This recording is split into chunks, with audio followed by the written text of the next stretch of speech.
Look at me being a dumbass. Ah. There we go. You know, I'm not a smart person. And you guys should know that by now. Sometimes I turn my mic off and then I forget to turn it back on. And that's what gets us to where we are. But I did say good morning to everybody, and, you know, I just like to remind everybody that I'm not a pro. That's exactly what we do. Egnards wakes up, he pours a coffee, and he says, let's just figure it out. I don't know. That's the Egnards way. But good morning to everyone. Let's see. I don't even really think I need to attack in this TW, right? I think we've won this one. Counter Jabba with SLK. I mean, I guess I might as well. I might as well, right? Let's see. Because I don't... This is like where I practice PvP, since I don't really do much of it myself. Let's do it without a datacron. Let's see what happens. I don't know. This is where I learn things. And I think I need to put game sound on, right? Because normally we have game sound. And I do that. There we go.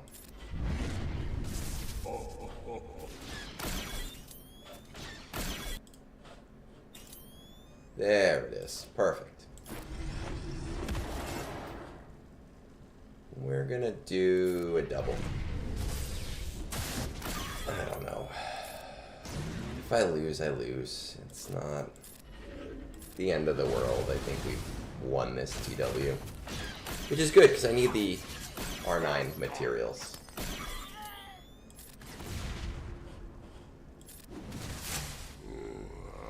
I'm excited for, and again, I am very much on the My Chemical Romance train.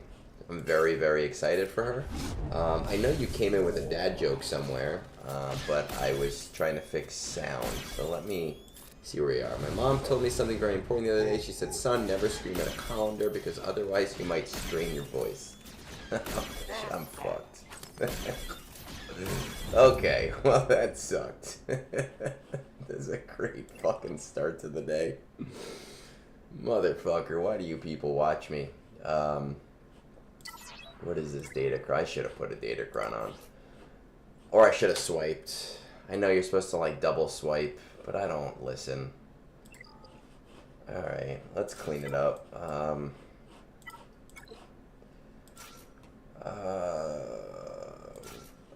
You, and let's do you, and then let's do one of these guys. What is this one? Revive all. Lots more health. Alright, let's do that.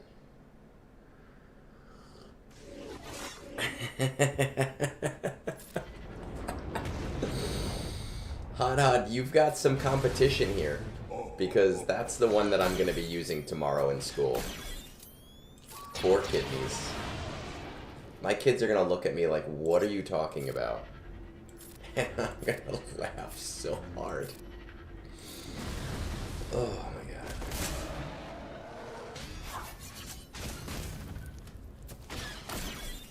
Okay.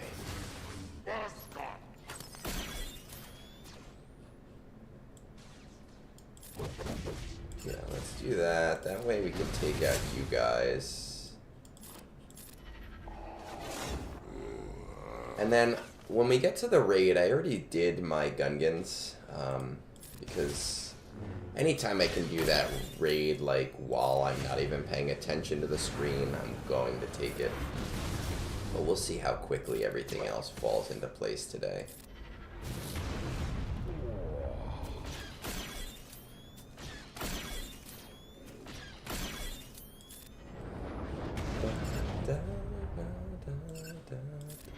One, two, three, four. I think once I get these two out of the way, I can probably put this on auto. There we go. Ugh.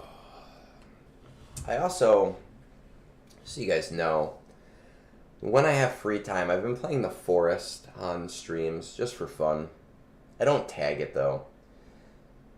Tuesday, my wife is on a business trip, and my afternoon job, I already have coverage for some other unrelated reason. So I'm thinking I might take Tuesday off and just, I don't know, just be on stream literally all day. Just from morning to night. I've been toying with the idea of doing it just for fun. So I'd appreciate the drop-ins. Maybe we'll get some Jedi Outcast too, Nena, because I know you and I have been working our way through the game. And we're, I think, more than halfway there. I think we're almost there. Oh, man. Okay. That makes up for that ridiculous SLKR loss.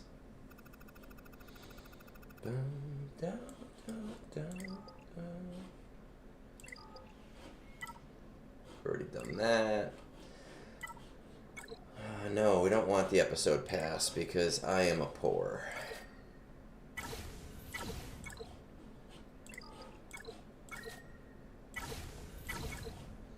There we go. Let's take a look at this for tonight. 11.4. 6, 7, 8 GLs. All, I mean, everybody has them all at this point, right? Yeah. Alright, let's just burn our way through Conquest. Let's get this over with. Let's stop stalling. Someone asked me last week, they said, why are you doing these battles on manual? And to that I say, it's because I love you guys, and I want to talk with you for a longer period of time. So even though the battles are easy,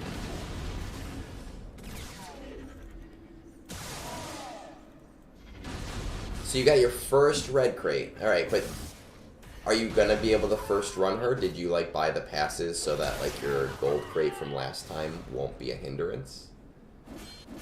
I'm excited for her too. I know other people have said Snoke should have been the lifter. I hate Snoke. I just hate Snoke so much as a character. Snoke is like my Jar Jar for everyone else. So I'm very glad that it was Dark Rey instead. And if we never get Snoke, that's still too soon.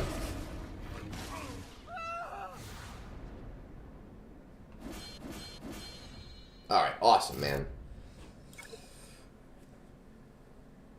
That's great. I mean, first, it's crazy when people... Because I forget that everybody's at different parts of the game than where I'm at, and I go, oh, I've gotten them all.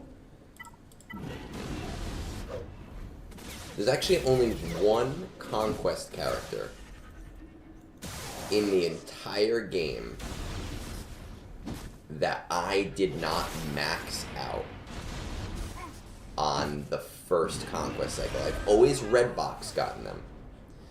But TIE Interceptor, I did not buy any shards for during the Conquest for them. Because I didn't see it as an important ship, and I'd rather spend it on other things.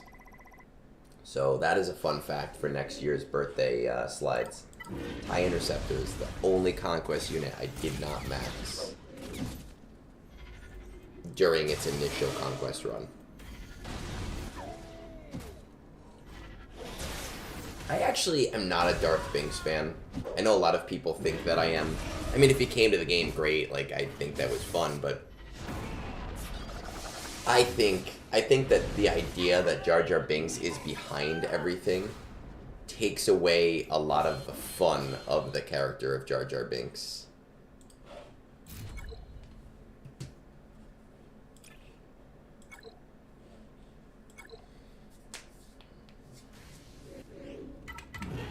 But who knows? I mean, Dark Rey is Darkway is technically, I mean, in the movie, but not really technically a canon character, and we got her, so who knows? Could get a Jar Jar Binks, a Darth Binks from the What If series. I think, I mean, the thing with Ezreal is that he looks really strong, and I do have him. He's only R5 right now. I do want to take him to at least R7. He works really great in a race squad. I fought against him. He's a pain in the ass. He adds to that squad. He works really well in a JML squad. That's where I put him on defense, and I know that that's ridiculous, but again, remember, I turtle.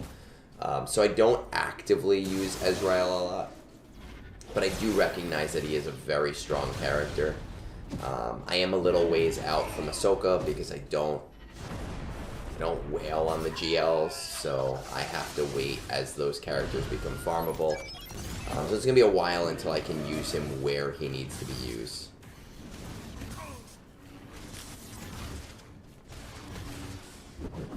HodHod, here's what I would say. You know, I use two apps. I use Duolingo, which is like my...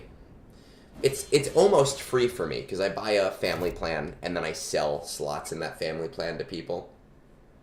So it's very cheap for me to use Duolingo. And I'm a sucker for the gamification. But it's not the greatest app for like context and like grammar and like really figuring crap out. For more comprehensive languages like French or Spanish, it's not too bad. My wife does French on there, and it's pretty good. But for Asian languages, it's really shit. I've been doing... My streak on Duolingo is like 430 days learning Korean. And I do it mostly because it's gamified, and I am a sucker for that kind of gamification. But every time I do it, I'm like, I'm learning very small amounts. If you wanted to learn Japanese, I would actually recommend a different app that is much better at Asian languages. It's called Lingodeer. I have it as well on my phone. Let me see. And instead of selling you a monthly subscription, they do have like an annual, not an annual, like a lifetime pass. So, it has my name on it. So like I use, there it is. I know you can't really see really well, but I use Lingodeer a little bit for Korean, and I think it's a lot better at teaching the nuances of the language. And I've heard that it's pretty good for all Asian languages. I think my lifetime subscription was basically the same cost as buying an annual subscription from Duolingo.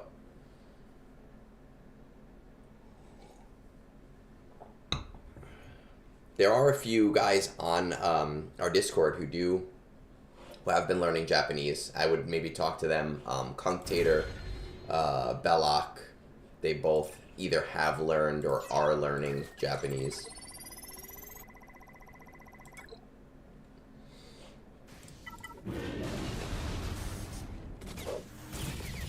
But that's kind of why I used to learn Spanish, right? I learned it in school, and then when I first did Duolingo, I was doing Spanish because I just felt like, oh, do anything to be bilingual. And if you don't have a connection to it, it's not as interesting, and if it's not as interesting, you're not going to do it, so...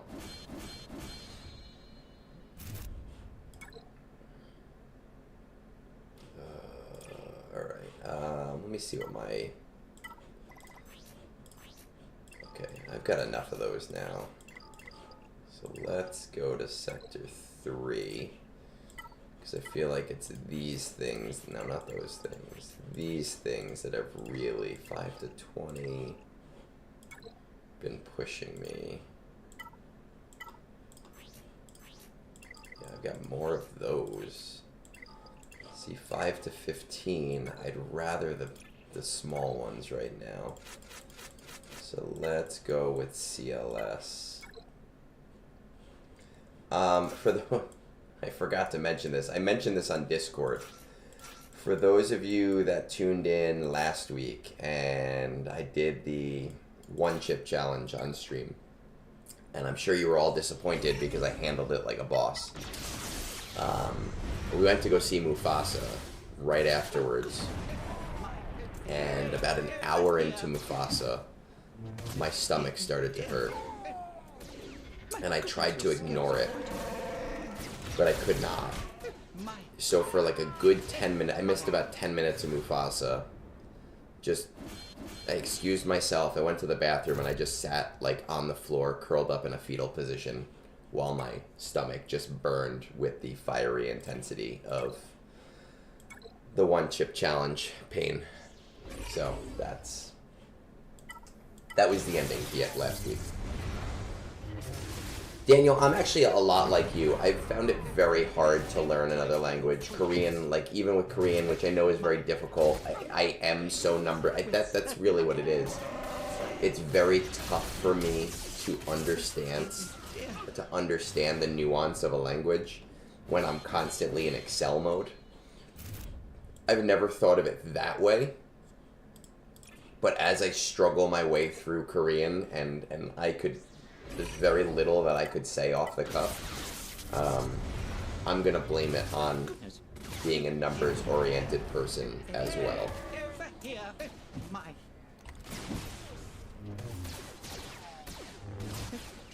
Nena, that's true. It was a burning, just fire. Like this just awful fire. It was not fun. I just sat there like curled up like this.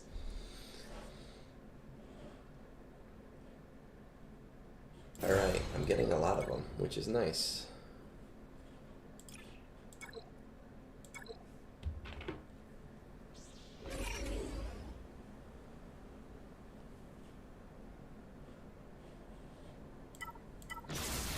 What brought us live?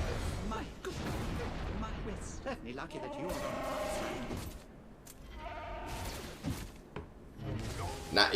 Yes. I know you've been farming for Bo-Katan. Definitely help Bo. She is awesome. I know the Zetas, for those of us that have the Zetas and they're getting the bonus drop on the Zetas, it's like a 1%. It's not super great. But it's still nice to have that extra. I actually applied one shitty Zeta a few days ago because of it. Slowly making my way through all of the shitty Zetas of the game.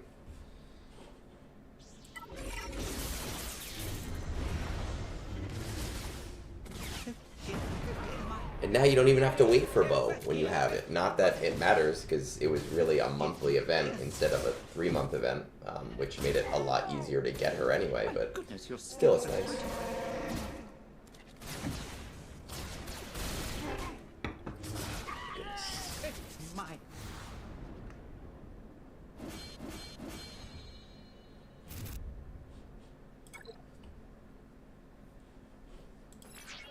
We got one more.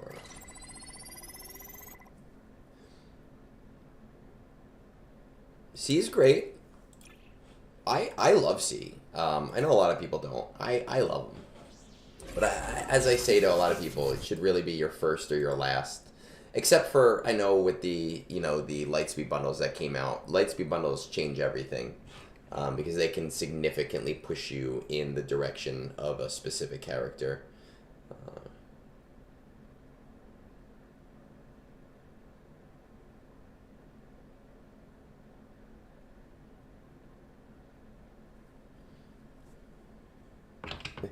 Gear 1C, that's awful.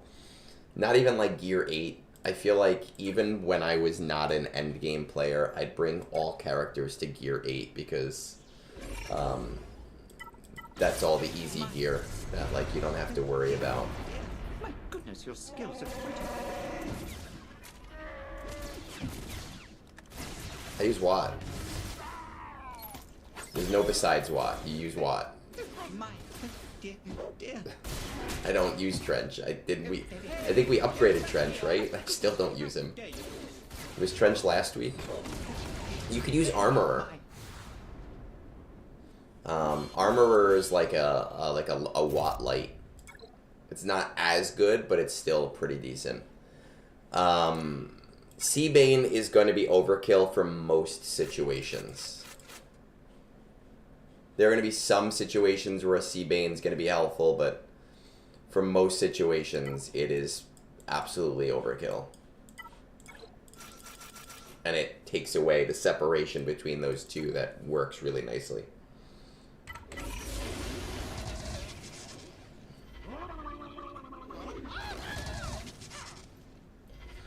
Because, like, I use Bane right now, still, as a quad May killer. And if you don't use it as a quad May killer, there's just so many options that C plus literally random Sith that can take out, that putting the two together is very rarely worth it.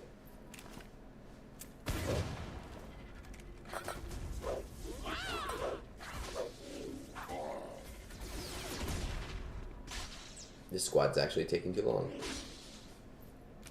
It's your PP project. What is our... I think Armorers are so far in the lead for our next... project for next week.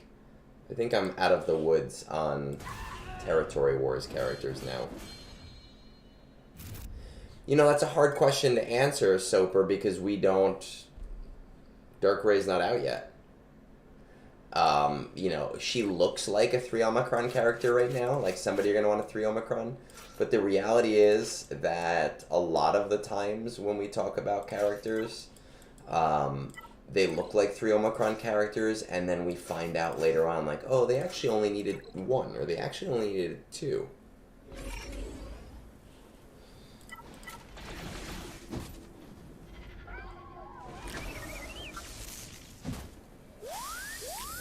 You have all these new toys, and a lot of them probably don't have Zetas. And now your mod depth has suffered a little bit. So if you have a 1-month buffer on Dark Ray, that's going to give you time to get some Omicrons, to see which one is the... Like, when I have a new Conquest unit and I'm not sure which Omicron to put on, I wait a couple of days, and then I see which one is the most popular on .gg. And that actually never has failed me. Because you can see the disparity in numbers, where it's like, okay, 30,000 have this, 9,000 have this one. You know, if it's like 30,000 have all of them, then I go, oh, wait a second, maybe all of them is the right answer. That one month buffer gives you the time that you'll need.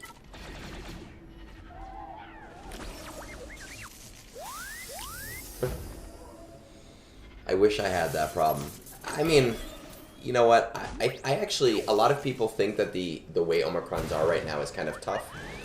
I actually feel perfectly fine with where we are with Omicrons, because often they look good but aren't amazing.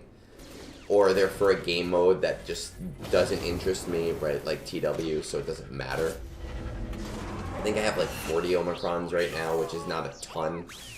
But I've been exclusively buying them from the new episode store. I don't buy Chirotech, I don't buy mods, I don't buy anything else, literally just Omicrons.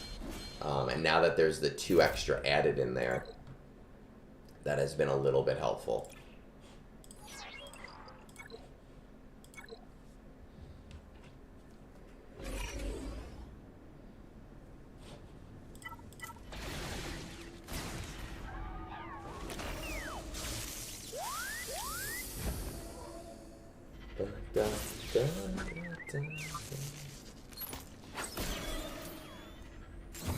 That episode pass has a lot of Omicrons too. I wish I had it. Such a great friggin' deal.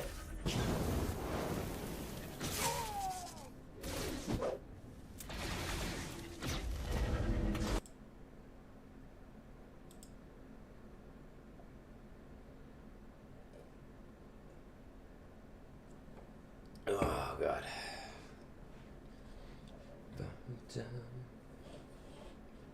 And with that, Conquest is done. Let's see what we got for Datacrons today. We've been building this one to light side. Let's see. Rebels. Do I need any more Rebel ones? Actually, I wanted a Rebel one for Leia, too. characters. I have a C3PO. Who else? Can you just get... So I have a C3PO, right? Yeah, I have C3PO. I don't think I need this one to be a level 9. Because I'm not... I've heard Lando's is pretty good. Let's see. I don't think that's going to really make that much difference. Oh. Well, no, because I'm not going to use them... Well... I guess I could try to isolate one, but I think... They gain 50% turn meter. Let's do that for now. Zeta Crunch is awful. I mean, I'm not feeling it as bad as other people, but I feel for the people who are feeling it. Oh, look at that. Not a great one, but like that's the one that we wanted, right? So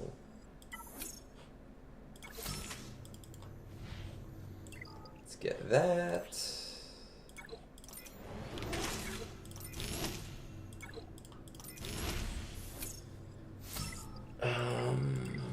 What else can light side isolate?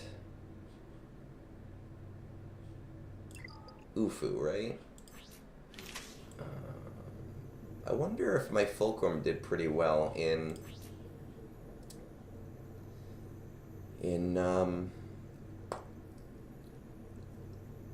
well, fuck. Territory Wars. I put that with Leia just to see. Just for the shits of it. I have a Cal Kestis, I have a Fulcrum. I don't really have a need for the other one. Oh, Commander Ahsoka Tano. What's hers?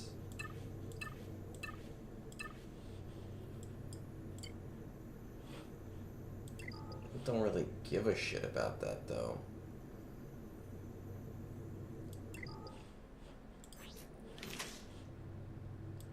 We're gonna leave that one where it is.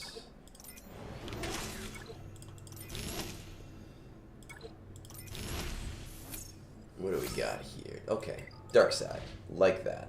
What is my other dark side have? This Piet one, I wasted so many materials because I thought this turn meter thing was a level 6, and I waste so many materials re-rolling this level 6, only to find out that it was a level 3, and that really pissed me off. I was very annoyed with myself. Okay, factions, Tuskens are irrelevant to me. Yeah, it was a huge oof. It was like a, oh god damn, this sucks. I was not happy with myself.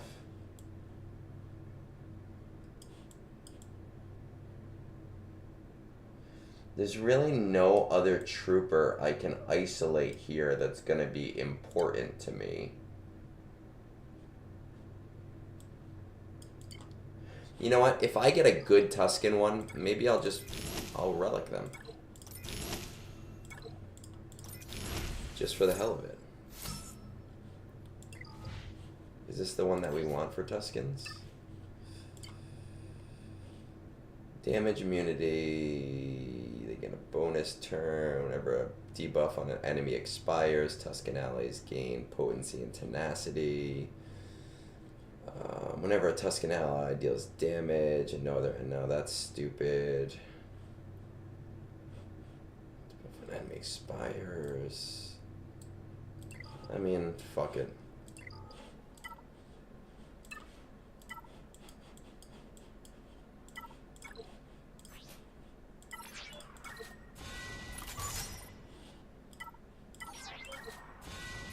YOLO, right?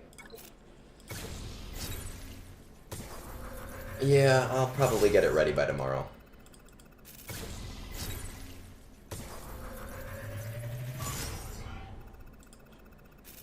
Just for fun. We're gonna just bring him to R3. We're not gonna go crazy right now, because I do need my relic materials.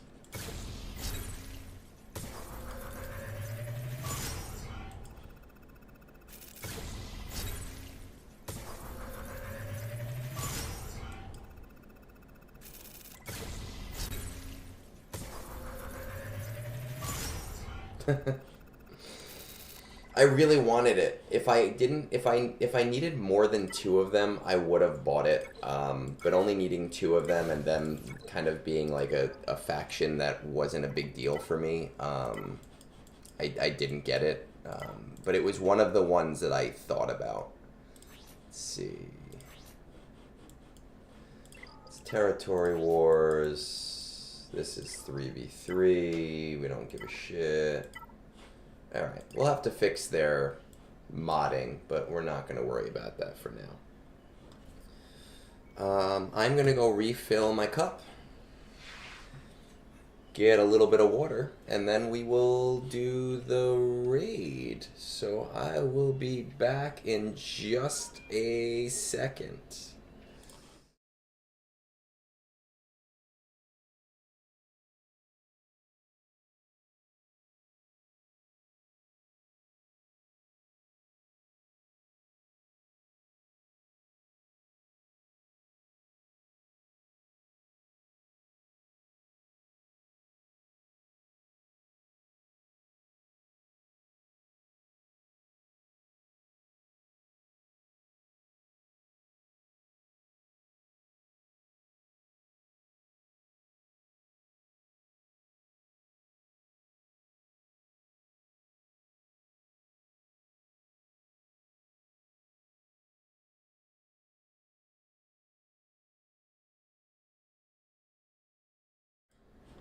Alright, you guys hear a little bit of a crash? And then me going, ah, fuck. Did you hear it? It's because I tripped over something like a dummy. We did Conquest. What are we at? We're at 41. Hey, Finn. Sorry, you jumped in. I always feel bad when people jump in right as I'm like, oh, I gotta go do something real quick. Already did my Gungans. Got that done. So we have one more raid thing to do before I have to remod.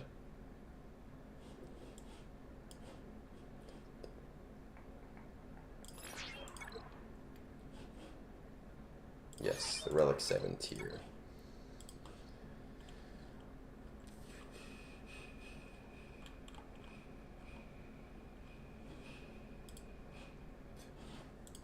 See what we got going on.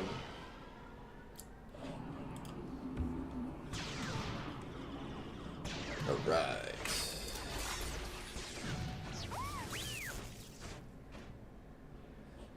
The reason why I did not remod is because I did not do this. I did not do this run yet, and this run I don't remod for.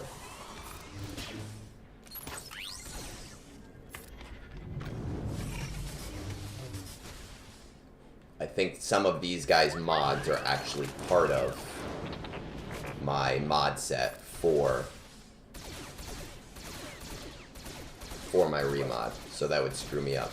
And if you remember last week, what I actually did is I screwed up, I remodded, then changed what we were doing, and then ended up having to do Conquest, realizing that some of my teams had like no mods on them at all. Or actually TV, right? We ran through some of the TV battles with half mods on without realizing. Which was actually funny to me that we could do that.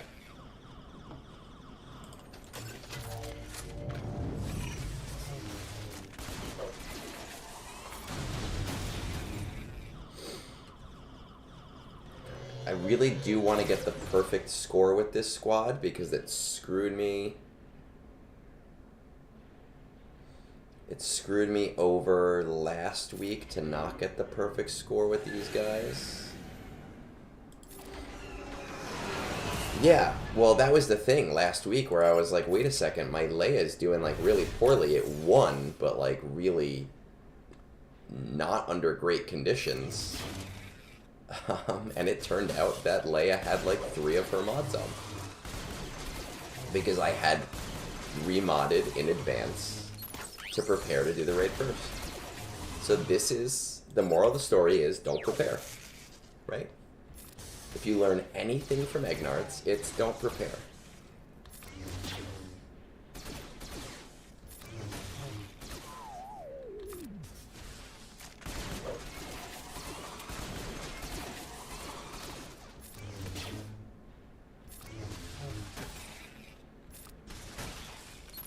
Yep, knew that was gonna happen.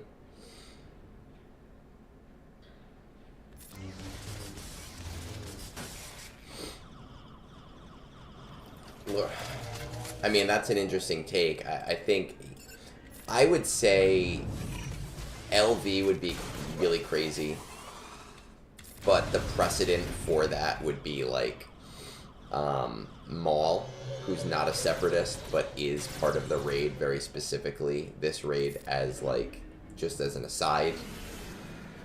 I don't necessarily think that we're gonna see LV be part of it. I could see Gas. I think it would be really hard to throw another GL in there.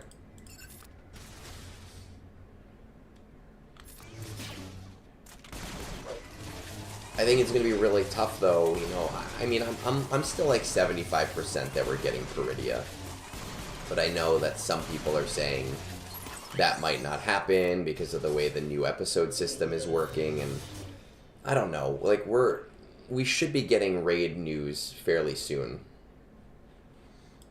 so I feel like they can't do it completely based on brand new stuff, especially, you know, with Ahsoka doesn't have an economy event at all right now, just Peridia does, and or the Peridia Paw Patrol.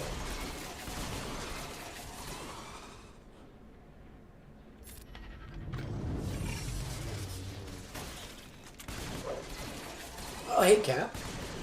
I saw you posted a video while I was in the bathroom this morning, and I thought you went live, and I was like, that's strange. Cap doesn't normally go live at this time of the day. He normally streams US time on Saturday nights. And then I saw it was a video. I was on the potty at the time.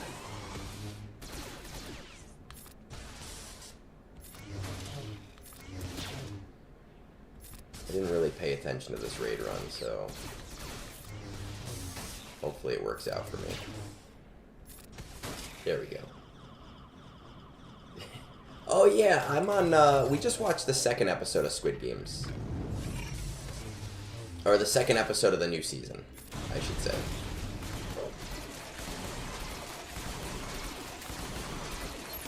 Oh, I might have to redo this run.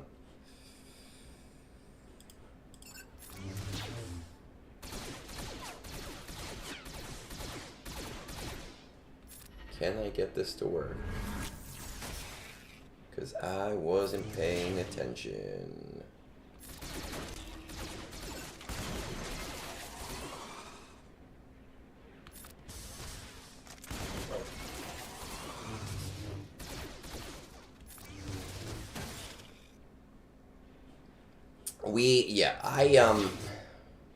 I love the show, but I can only read for so long. Like, I need... After an episode, I'm like, alright, I'm done reading. Come on. Like, there's no reason for them all to get their turns there. Bullshit. It is dubbed, but... So, with the original Squid Games, everyone was saying watch it in Korean with the subtitles, because the context is better and the dubbing is really bad, so we watched it with the subtitles. And we're doing the same thing with Season 2. And there were like tons of videos about people pointing out the differences between the dub and the sub, and like what was said and how like certain contexts were lost in the dubbing. So we're watching it with the sub.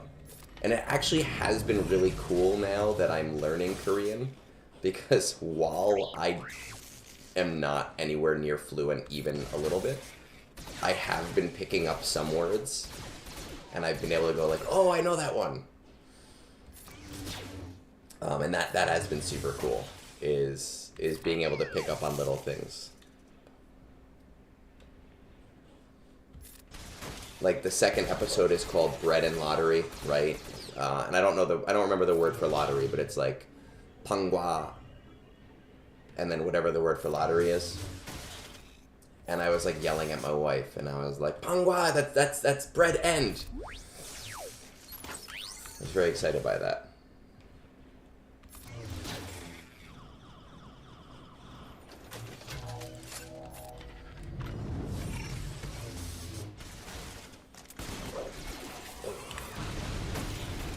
Okay, we'll pay attention this time so that I don't have to run it again.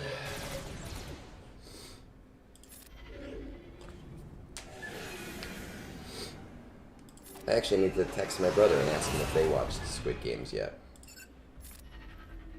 Though usually texting my sister-in-law is so much easier because she actually answers me.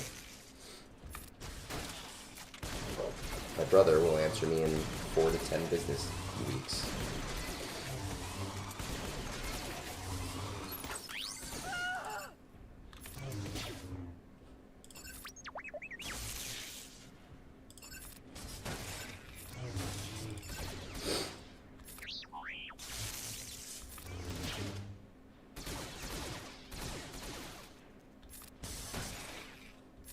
It's one part the time difference, which I'm sure you get with your family too.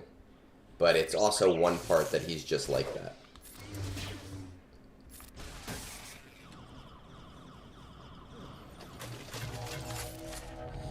He would be so happy in like the 1900s before connectivity, which is also ironic because he is a web guy and does like coding and design work like that.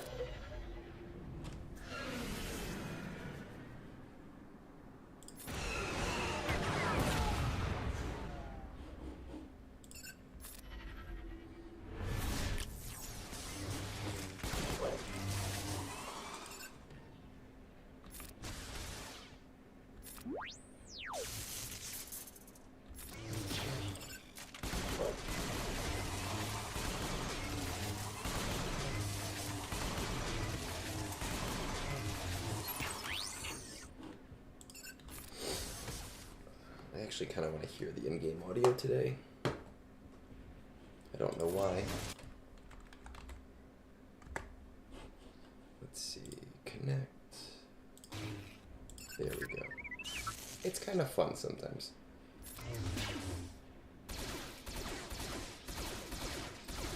That would be a lot going on at once though, wouldn't it? Like Revan is a huge deal and completely outside of Raid.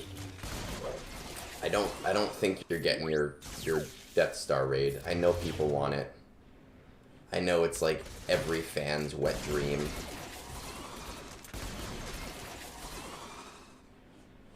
But there's just so much that they would have to set up beforehand.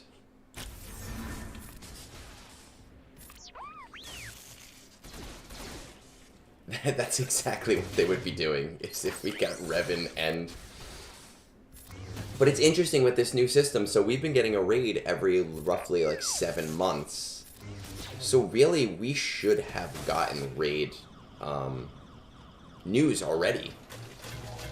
Right? Because we started getting prep news for Battle for Naboo around the time that they announced Boss Nass, but that was for a summer raid, and I don't think they're going to give us a year to prep.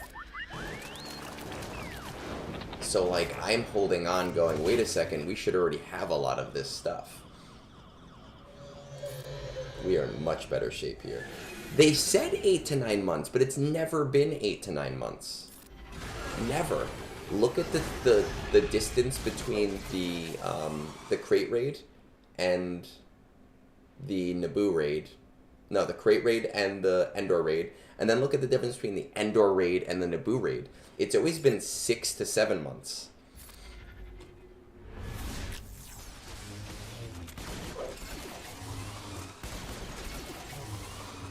And everyone just kind of casually goes, oh.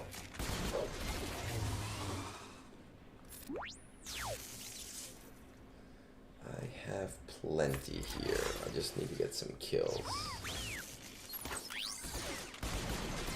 So really, I mean, we should be expecting a raid around March. But I just don't see how they can get that done with the time. My Beck team is my overage team. And only gets me like 400k. It's just extra characters that I have. I should actually really take Cam off of that team, because I've heard that taking Cam and putting Cam on a Luminara team makes the Luminara team like basically autoable. And my Beck team doesn't really need to get me points most of the time.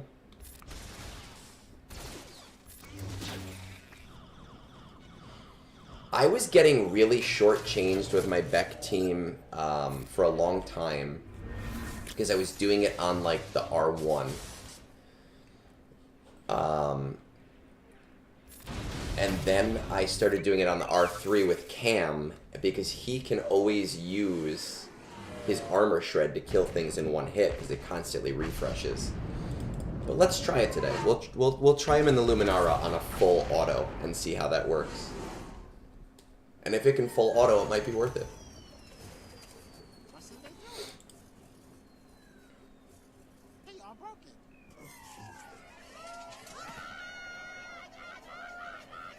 Just freaking Jar Jar. I love him. Alright, so we got our max. We just have to go into hot utils for a second now. Get that remod going. For those of you who don't know, in hot utils, you can actually do a remod of not a full, like not your entire roster and just specific characters, which is kind of cool. I didn't realize that for the longest time. Naboo raid. Load the Naboo raid. Yes.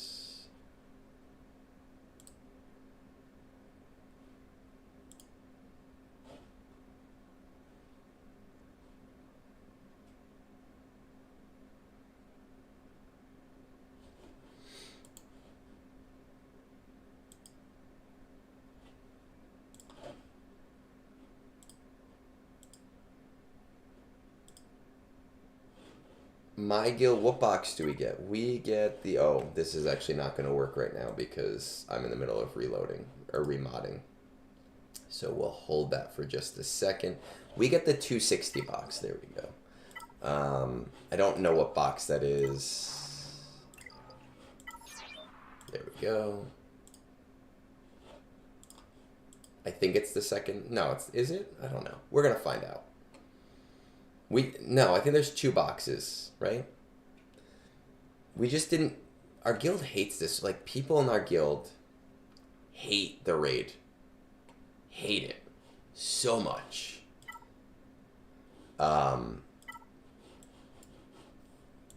And just getting them to do 5 million to get the 265 box is such a chore. They like I can get enough. Most of us can get enough to do this 416. Right? I think you need like an average of around 8 million. Most of us can hit that. But nobody wants to. We pull teeth to get this box. Because just nobody wants to do the raid. And I get it, because certain squads, right? Like the 3-man mall, like this squad is such a pain in the ass. Sometimes I get it first try, sometimes it takes me 10 tries to get this squad to do anything.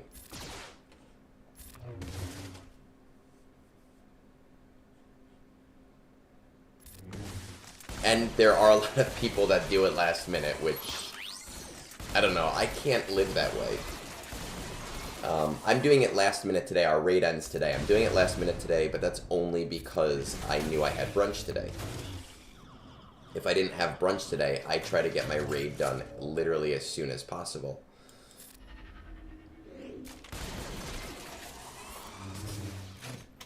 Oh, come on. Like, I don't... Are they immune to cooldown?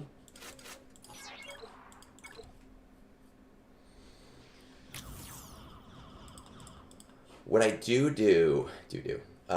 what I do, my Gungans are full auto.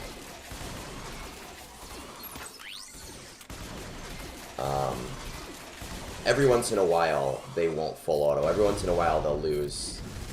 But, like, when our raid launches, if I'm at work, before I leave for work, I will start my raid run before driving to work, or driving home, and then just put it in my cup holder and let it run and see if I won it before I get home. And usually it works. Right? Just to get that, literally that one out of the way.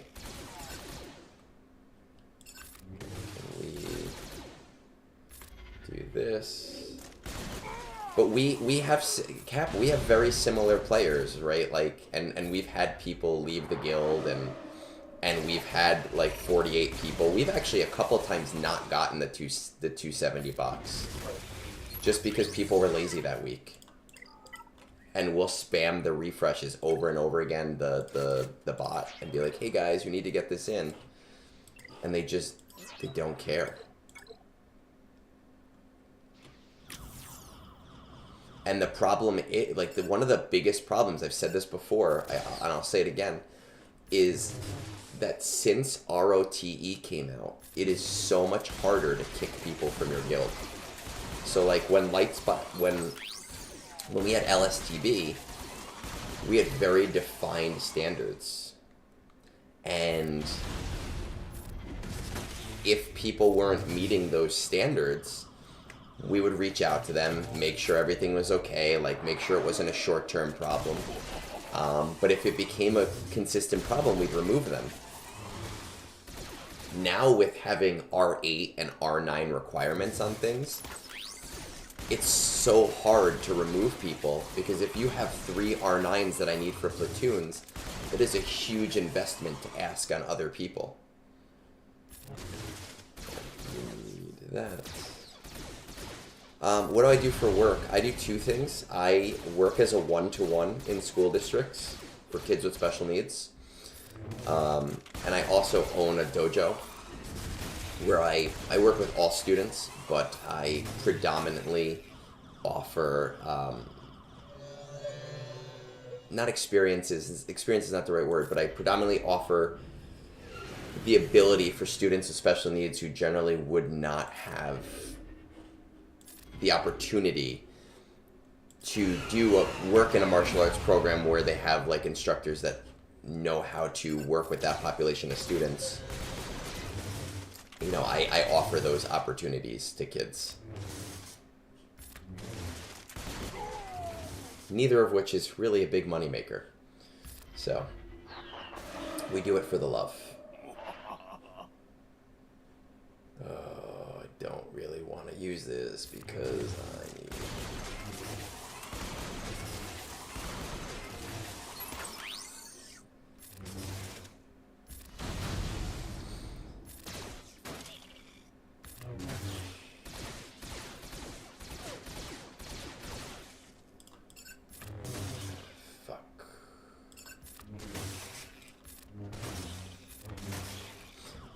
Did I go to college for special education? I actually didn't. I went to college for 4 years, but I only have an associate's degree. And the reason for that is that I switched colleges pretty often. I went upstate New York for art. I realized that that's not what I wanted to do. I wanted to teach martial arts. So I came back downstate to continue working in the martial arts, and I bounced around so much.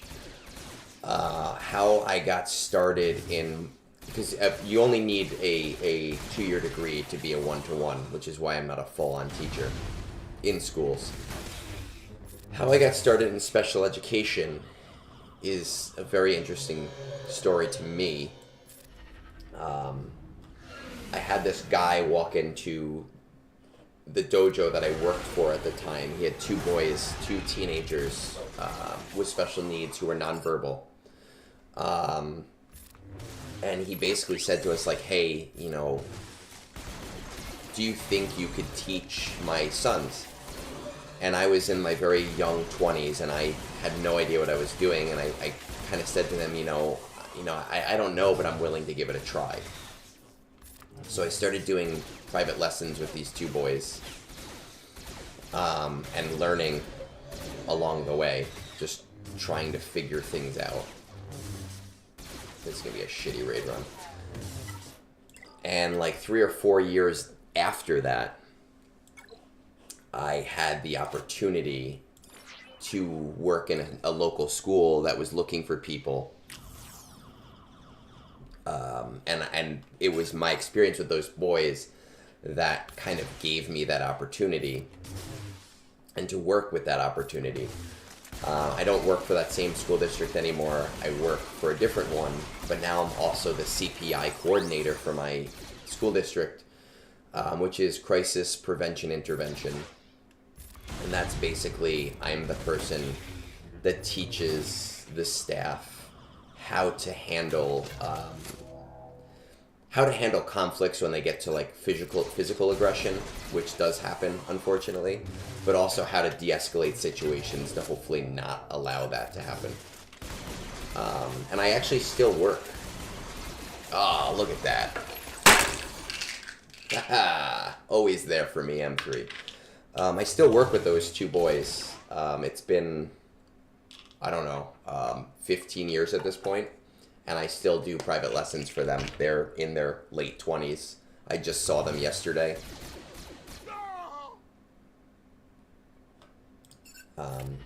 Very nice, very, very nice family.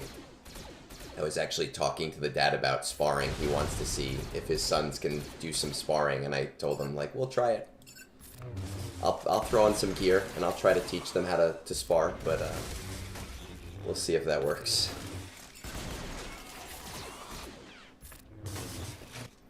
I'll give you an update next week. This fucking thing.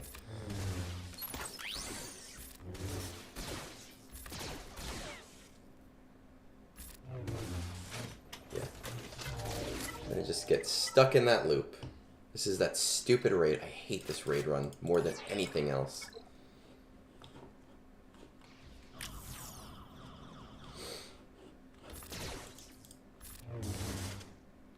Working with that population of students has given me the patience to do raid runs. I actually had one of my Marines. I had a boy who was with me before COVID for a very long time. During COVID, he turned 18 and he went into the Marines.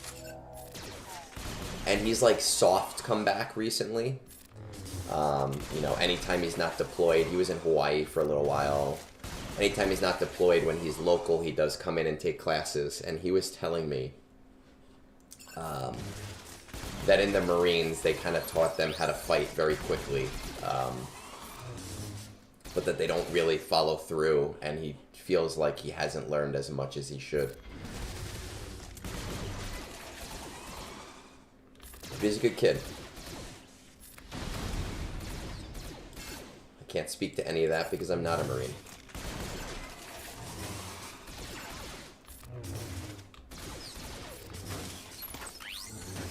Fuck you.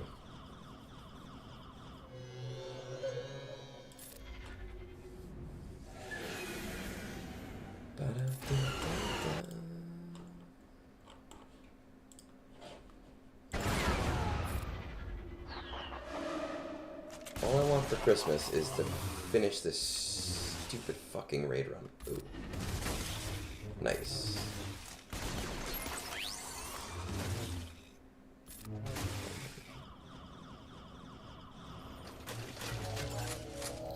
Yeah, he came back like 6 months ago, and like I'll see him for like 2 months, and then I won't see him, at all for 2 months because he's doing training somewhere or he's doing whatever.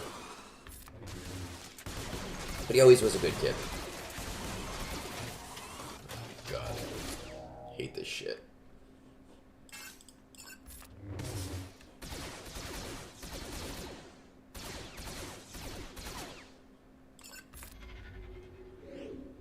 I cannot wait for this raid to be done.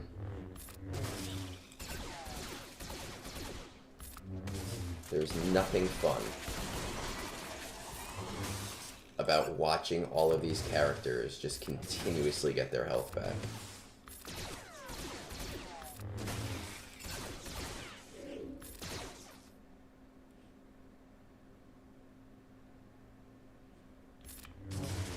I can definitely see that, you know.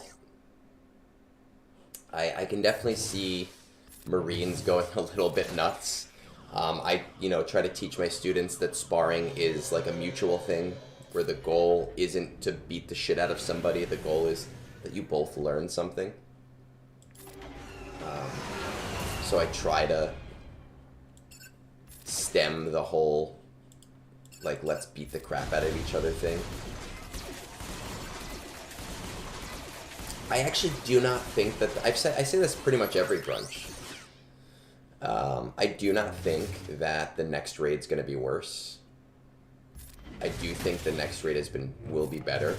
I think that each raid fundamentally has improved on the last raid in terms of feeling like a raid. I think that they did get this one a little bit wrong.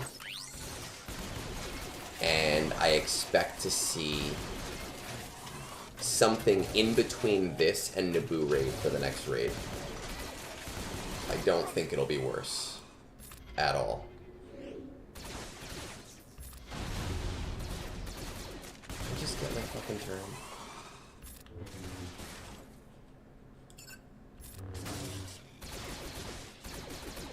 Like, I'm happy with 7 waves. I'm not picky. I will take 7 waves.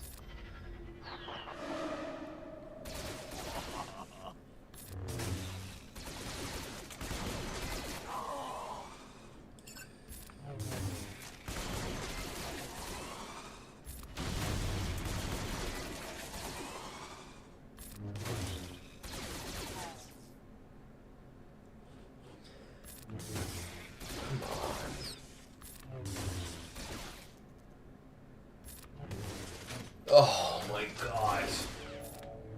The worst. My problem with the crate raid was that it was very inconsistent. You had some raid runs that took 2 minutes, and then you had some raid runs that took 20 minutes. Nice, okay. So I'm gonna get my 7 waves.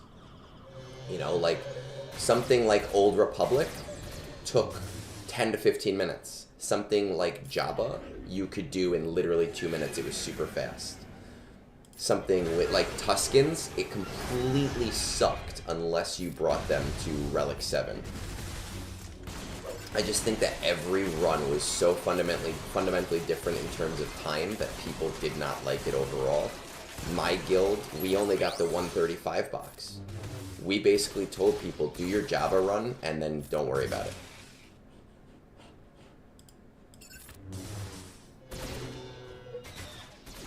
And I will say, I've said this like so many times, I think that the best way for them to do raids going forward is that you have featured tunes. So like right now we have 30 featured tunes.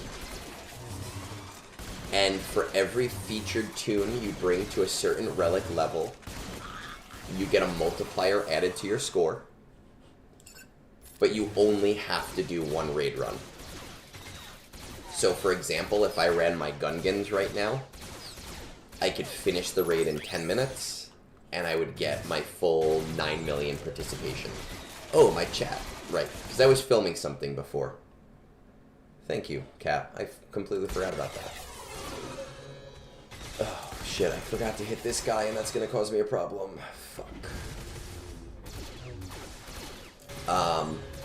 And I think that doing something like that will open the design space.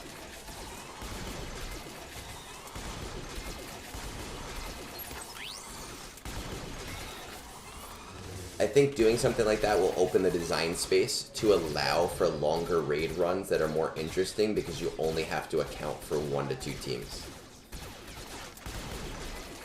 Did I mean Endor in terms of what? I really fucked this raid up, so it's my fault when I lose it. I'm really annoyed with myself. I did not take out the stop droid when I should have. Now I'm gonna lose because of it. But maybe not. It seems to be that I'm healing.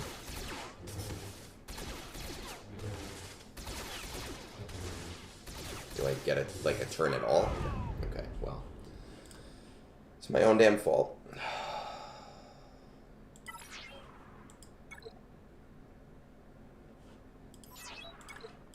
Wasn't paying attention. I got so excited by getting to the 7th wave that I did not think about that. Fuck.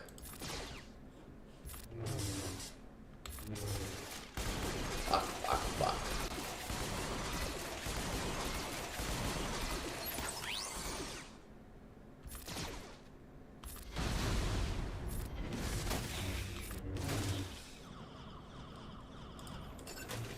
Piss me off. Piss me off.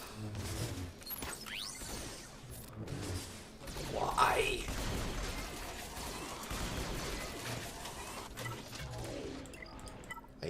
I literally cannot wait.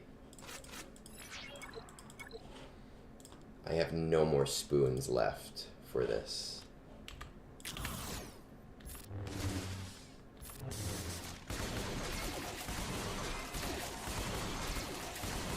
Oh, that's right. Conquest ends tomorrow. Ezra's good. I mean, I've been playing with him mostly on defense, though, so I don't have the same experience with him as other people have had. And I haven't been able to bring him up as high as I want to. I'd like to get him to at least R7, but right now he's still R5.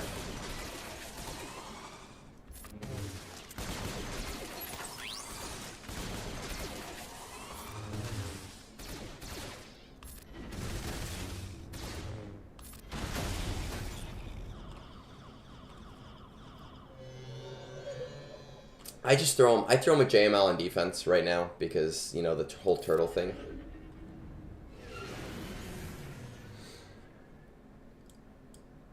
But I know, like, some people have thrown him with Ray, and it can really throw off the Ray count.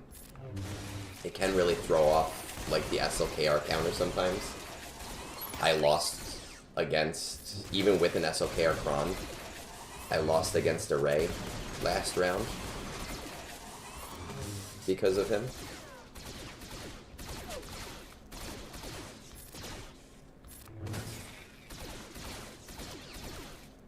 Oh, so then yeah, between this raid and Endor.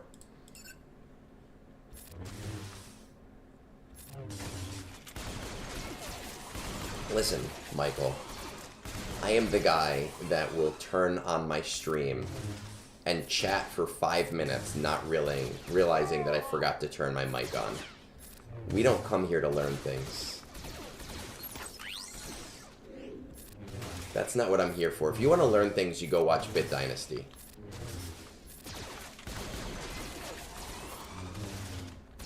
We come here to listen to me drone on about time management.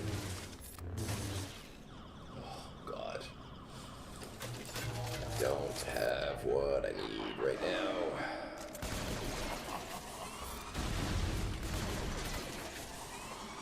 I'm gonna do it. I know that this is not gonna work. Yep, I knew that, but I tried it anyway.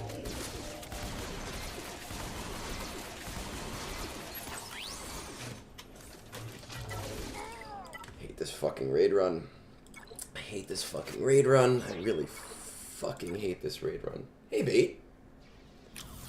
What's going on, my buddy? My man.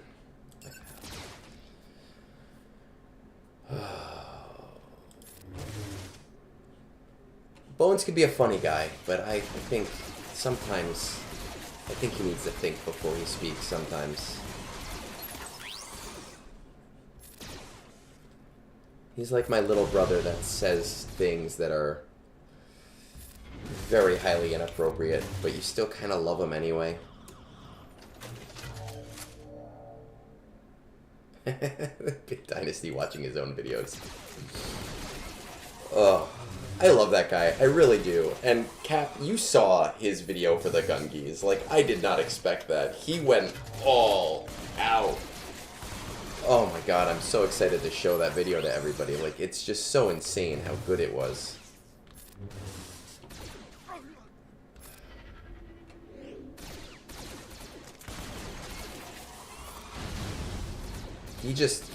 I told him, I was like, hey man, like, if you ever need a favor, let me know. Like, you just went all out for me. And he's like, no, anything for this community. Like, I love this community.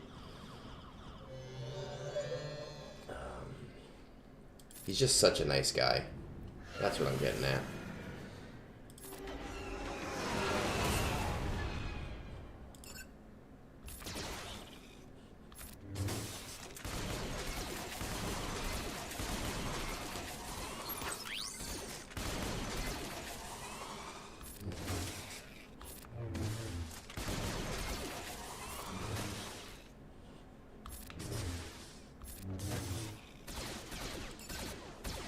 I would love to go into the next round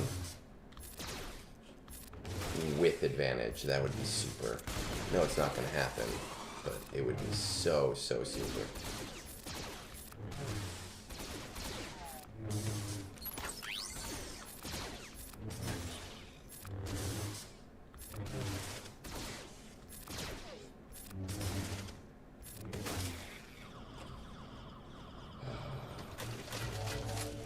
This is what I'm talking about with Bones. Like, Bones sometimes does not think before he speaks. Bones is a contrarian. So when it comes to Bit Dynasty, he's kind of like, I know Bit Dynasty is the best, so I can't like him. That's his whole thing, and he'll tell you that. He will literally tell you that the reason I hate Bit Dynasty is because people like him. And you'll go like, I don't understand. Like, how can you be so mean to the guy that just wants to help people? Like, that's all he does is help people.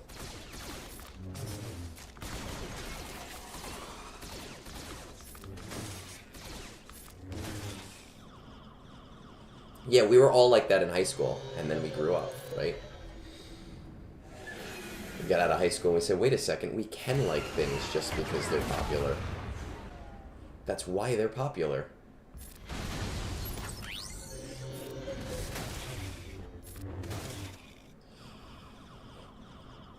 Alright, okay, 76%. Can I do this? Probably not.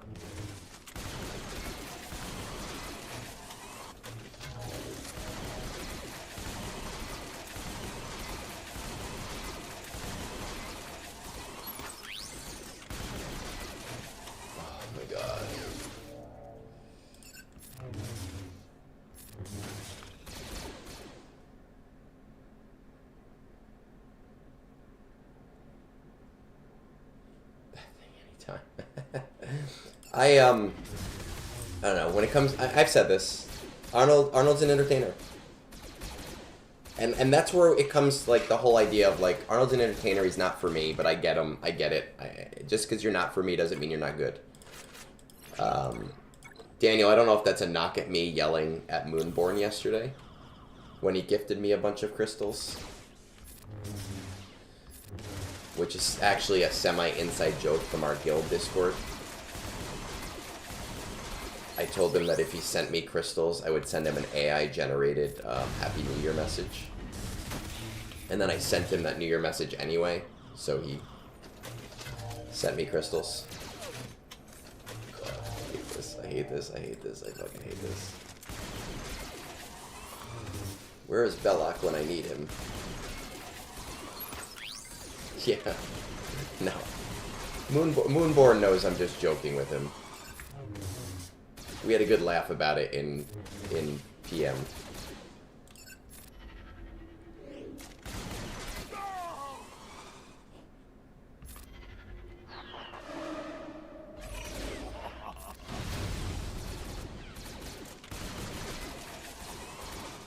Here's what I'll say. This is Arnold's full-time gig. you know, I know, is technically a lawyer, and I think he does some pro bono work, but this is what he does. He is an entertainer. He is a content creator. This is where he makes the brunt of his money. You know, and you have to be an entertainer if you want to succeed in that space and also be profitable. The people most likely to do things like buy subs or super chats or bits or things like that are the people that get pumped up by that very in-your-face, blatant attitude.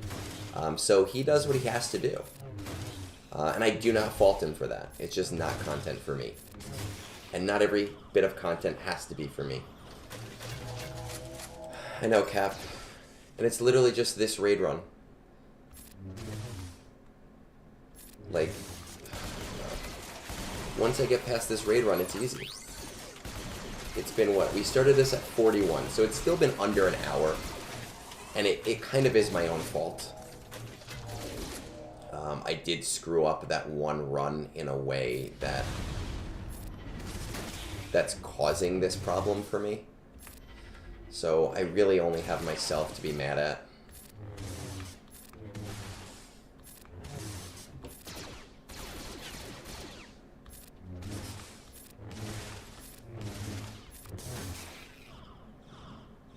This is actually a slightly better run than last time, it looks like.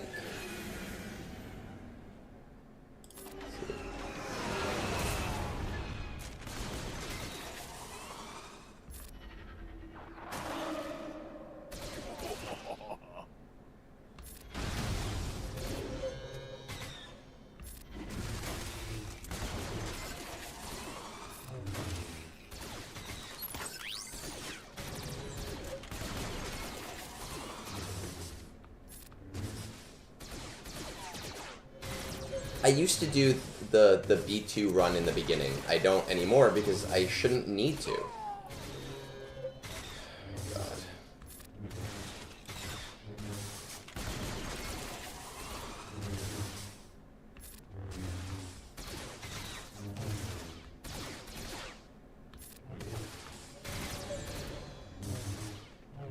This is not a thing I should have to do. Like, is this gonna work now? Probably not, right? Like, this is fucking ridiculous. It's so fucking ridiculous.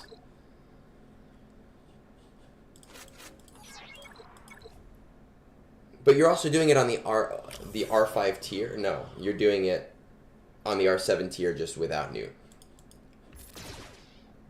Right? I'm not, especially this late in the run, I'm not relicking those guys. I'm not doing it. Or I'm not relicking them higher.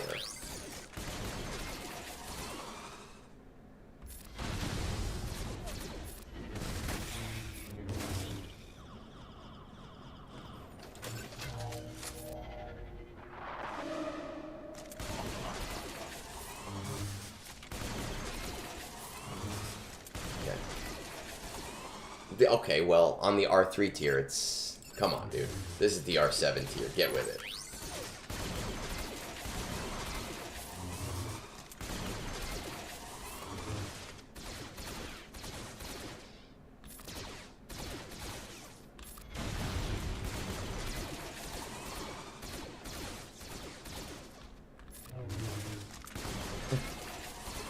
I try to get way higher than my guild's minimum, okay?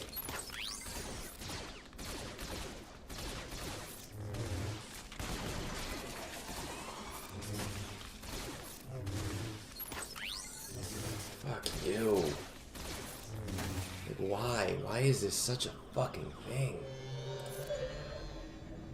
These runs are so stupid. I want to get to the part where I tell people to farm Java.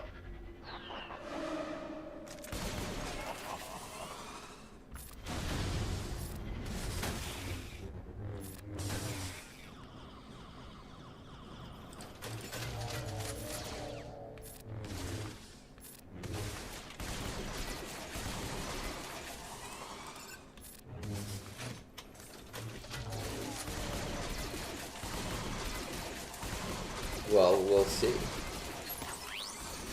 We'll see what the next raid brings us. Maybe you'll hate that one even more. You know, we don't know.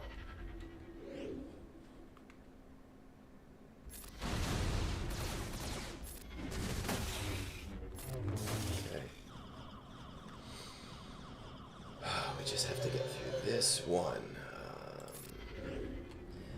When I did, I think it was LVC and SLKR, like, in very quick succession. Like, very, very disgustingly quick succession.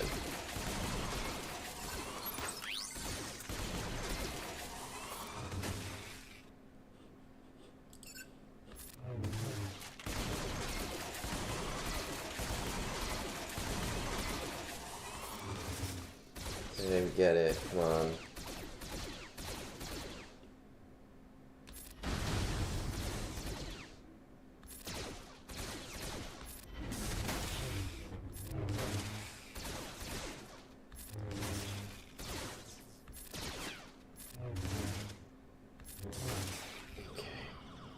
Let's see, what do we got? We have 75%.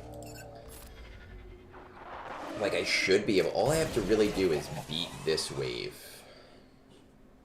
The problem is, I don't... Like, I know I should not use Demoralizing Blow right now. But I feel like I have to, because of charge.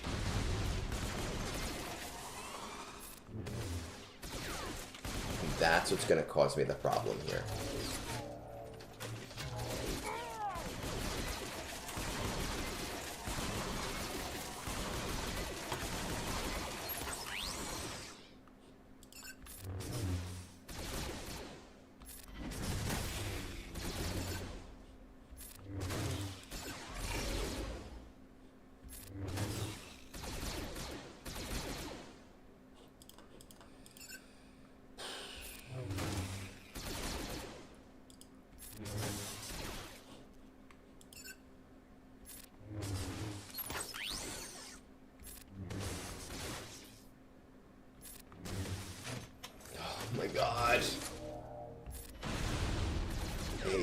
I hate this wave. I hate this. I hate the way that this fucking raid makes me feel. I hate that it wastes my fucking time. Like, oh my god, I fucking hate it so much.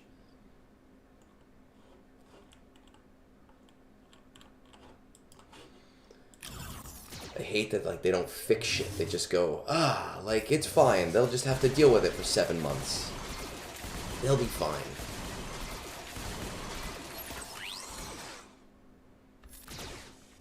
Respect my time. You respect my time, I'll spend more money. Like, if you respected my time, I would buy that episode pass literally every month. Every month, I would buy it.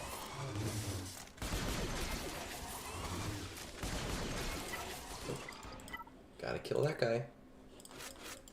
Every single fucking month, I would buy it.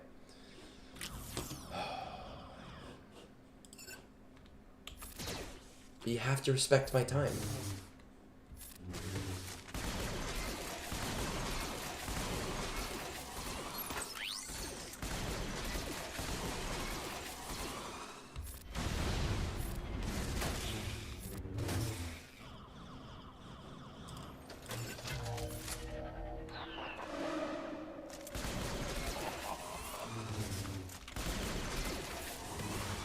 There we go.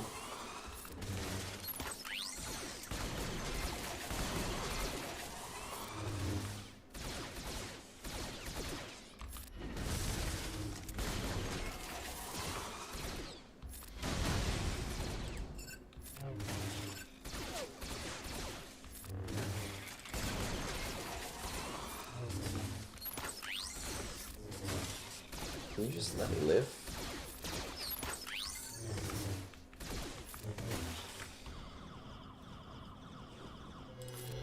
Alright. I want this one.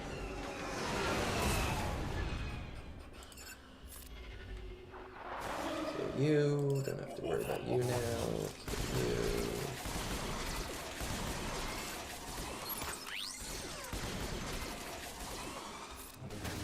Get rid of you so you don't get a turn.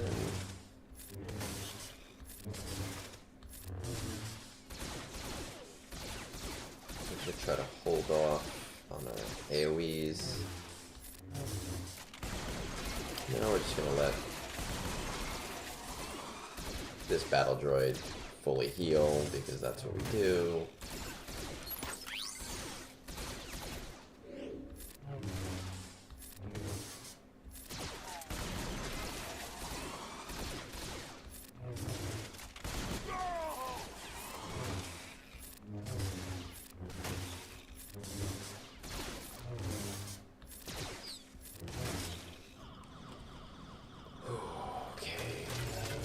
Let's go. Let's see what we got.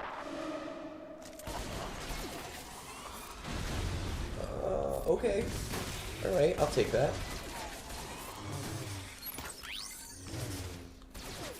Now, in theory, this is the best raid run we've had so far. We have apples in theory. Peaches in theory. But will that theory hold?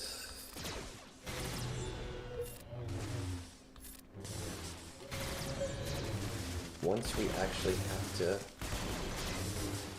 do shit. No, right? Because let's just fucking let Sidious die. I can't stand this.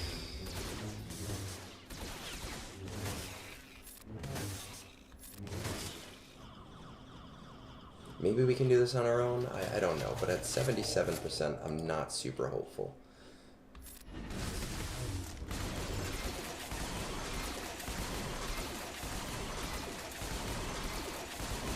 You get all this, like, you're like, yeah, this is gonna be great, and then we don't get a turn. Fuck you. Fuck you, game. Fuck you, meathead. Fuck everything right now. Such a waste. Like, a waste of fucking time. And I really can only be mad at myself, because I had a raid run that should have been a good raid run, and I screwed it up.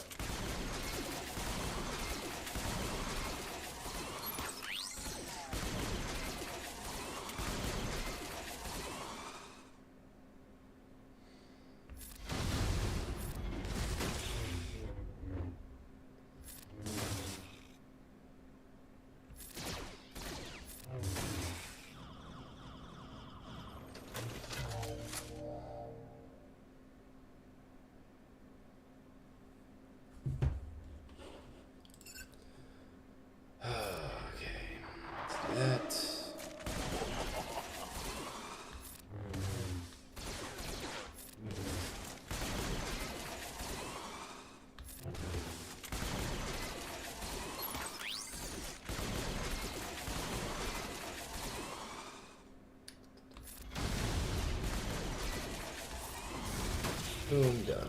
Okay. Come on.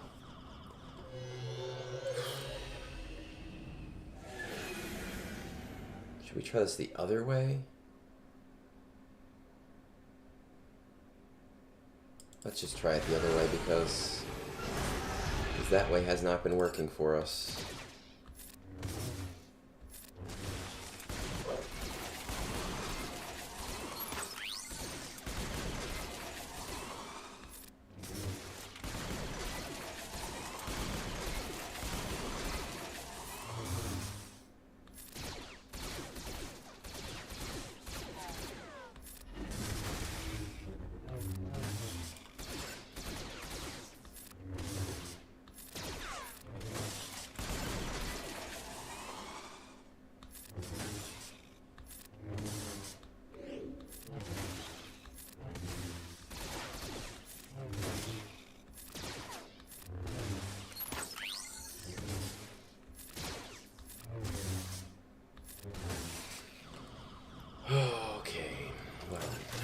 Don't have any. I can't use my ult or my. Oh, maybe if we get a bonus attack. No. thought we would get like a quick one, but because of advantage, we don't get shit.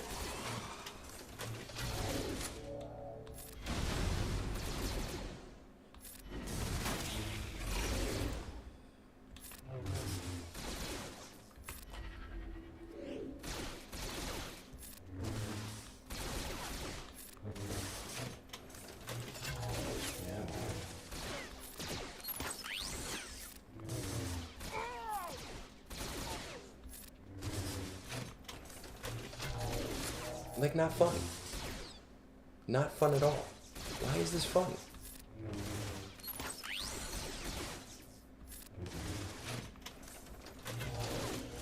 Even fucking a little bit.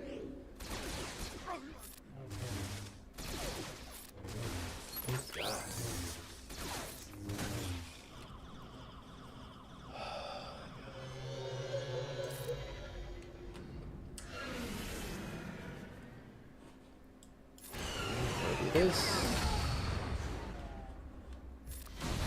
Gotta use that because of these stupid guys. We just gotta make it to the next wave. That's all we gotta do. Well, we gotta make it to the next wave before Enrage, actually. This is all we gotta do.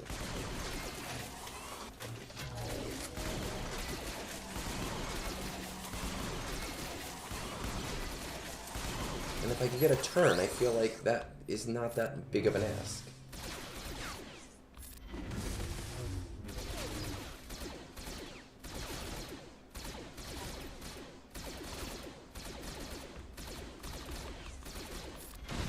But we don't get a fucking turn.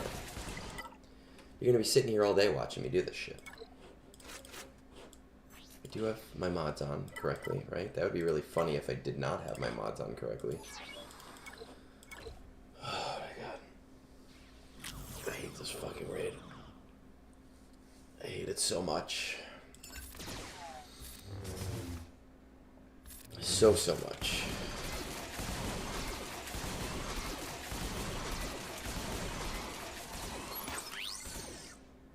Fuck. I need you guys to distract me from the raid right now. That's why I do this. I do this so that I can be distracted from this stupid shit.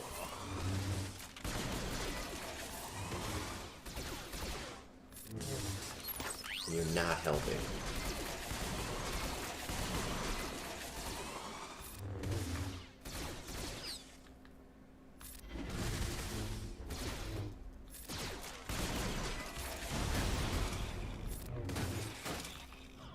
Okay. Got there in 24. Fuck. Let's do it this way. That's my Sons of the Forest. Well, I went back to work, so I haven't been able to play. Tuesday I'm gonna play some more because my wife's away, and I don't have as much work, and I might even just take the day off just because have like a treat yourself day. I don't know if you were there last time. We went into a bunch of caves, and I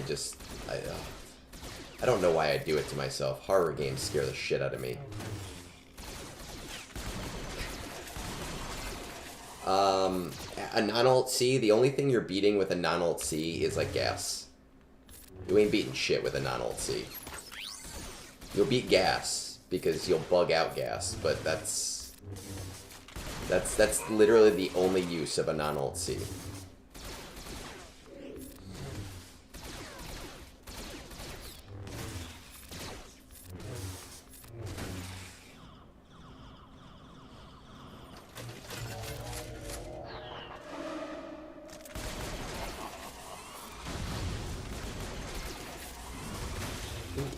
That's pretty good.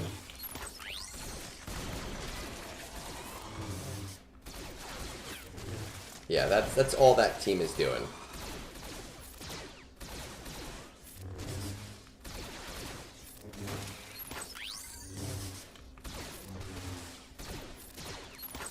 It's so ridiculous how little fucking damage you do, too. Without, like, the certain buffs working and shit. You don't do shit. Yeah, you really need C's ult, or he's jack shit. He is a GL that very, very, very much needs his ult.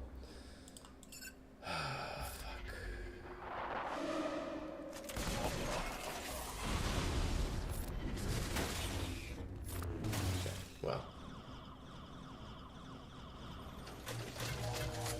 So we know that the next episode pass is going to be Bad Batch. It's Bad Batch Season 3, right? That's really all we know. And I'm going to be honest with you, I have not watched Bad Batch. I've only watched half of the first season.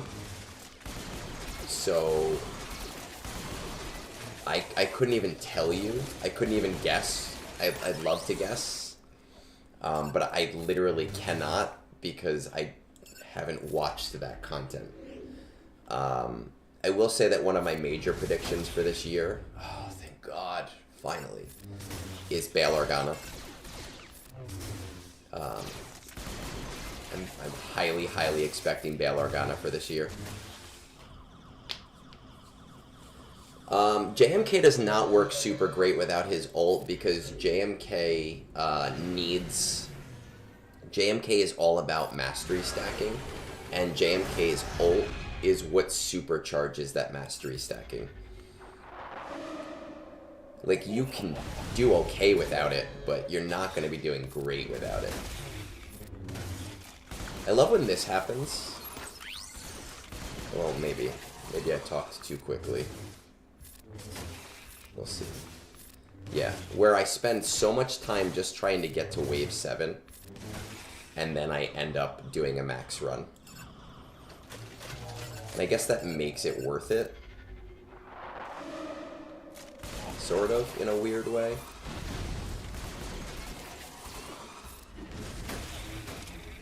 But finally. I know, Oni, it's not about not wanting to see it. It has everything to do with time, and it's just... Like, I literally finished Clone Wars maybe a few months ago.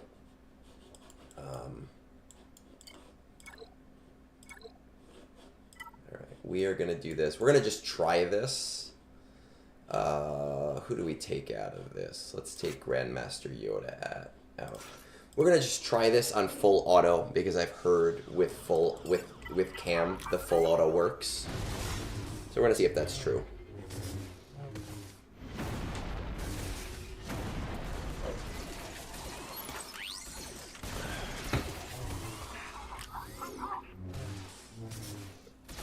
Finally, we're past that demon fucking squad.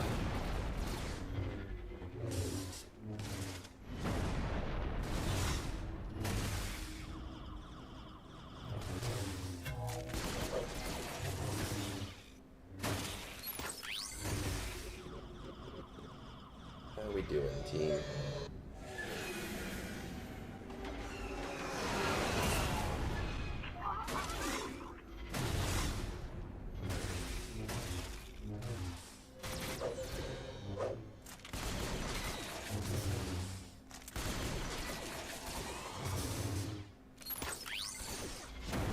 Interesting.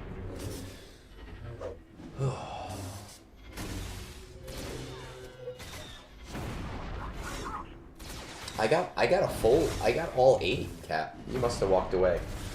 Because you hate me. I was actually just saying, like, how it's crazy. How I can spend so much time just trying to get 7, and then that's the wave. That's the time you get all 8. But we're trying Luminara with Cam on full auto. Just to see what happens.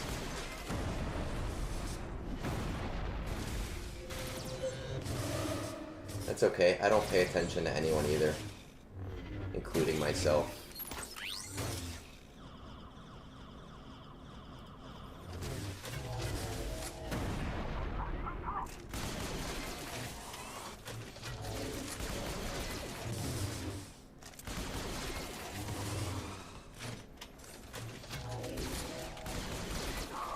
Well, that's stupid. Alright, well, full auto is not going to work. Maybe a guided auto? Because I've got 7.2, so if I do this, I don't really need my Beck squad to do very much at all.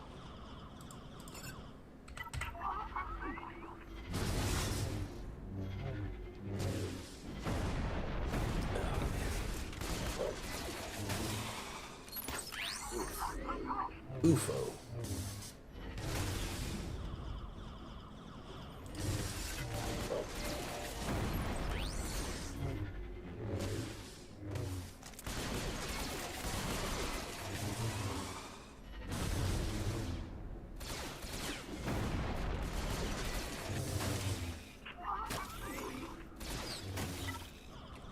Let's see what we got. I like to use the buff first with these guys.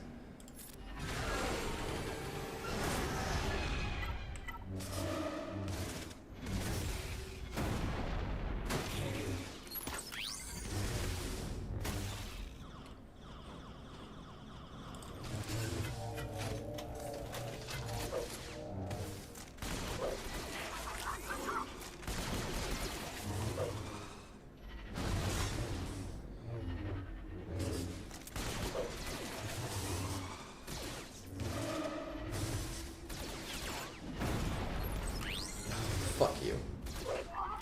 Piece of shit.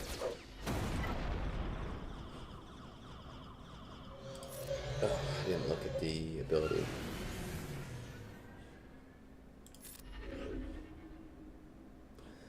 I have heard Skeleton Crew is really good. I do want to watch it. I haven't. I do try to watch. I do try to watch all the Star Wars stuff. Like, I did watch Acolyte. But like watching Acolyte, which again didn't really think was good at all, which is I think everybody's opinion of Acolyte. But with watching the Acolyte, it was like, oh, my wife wanted to read, so I will put on my headphones and watch TV that night instead of like doing Duolingo. So you get to a point where it's just a give and take of deciding what the important things are for that day. I should have not finished the Acolyte, to be honest. I feel like if I didn't finish the Acolyte, it would have given me some time for some other things. Because it wasn't... I don't even really think it was worth finishing, to be honest.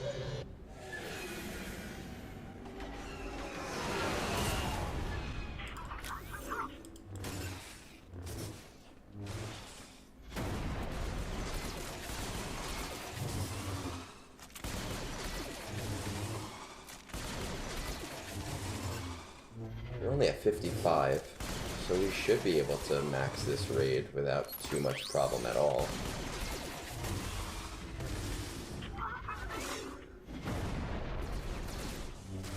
Hey, Warlock. I don't think your name was always yellow. I think it was a different color.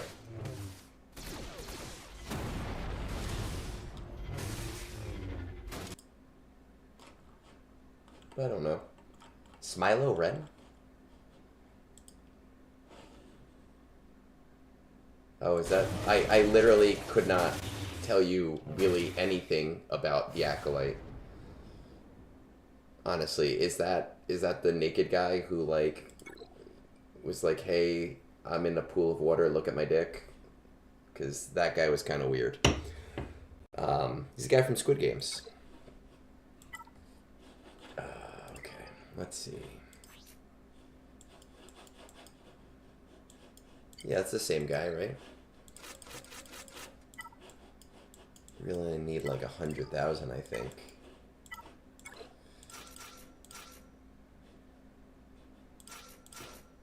Let's see what happens.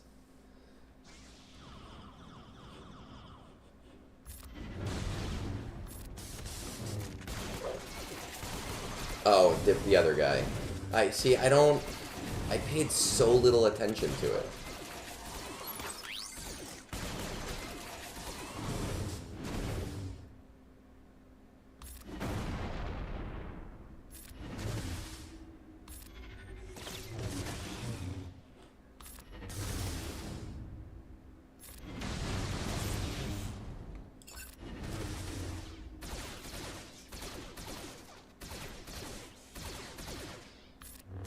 The problem here is that without Cam, I'm not going to have a lot of damage. Cam really brings the damage to the squad.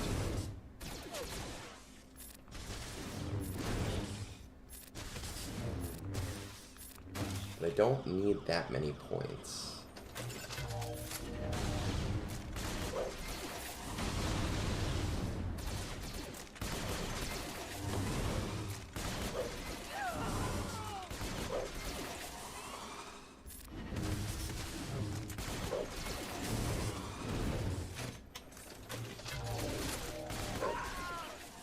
Like, if I'm able to do this with just these guys, I don't care. I just need a very specific amount of points.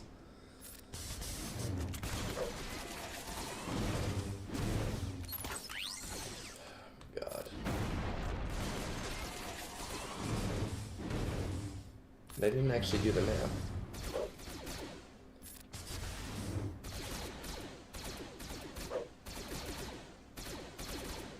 Yeah, I don't know if I'm going to do it this way again, because I feel like I just don't get any damage out of this squad doing it this way. I'm hoping that this gives me enough, though, so that I don't have to run it again.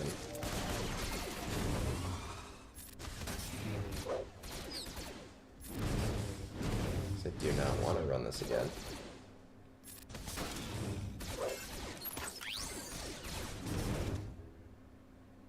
I think I'll be there. I think I needed about 100,000, but not like an exact 100,000.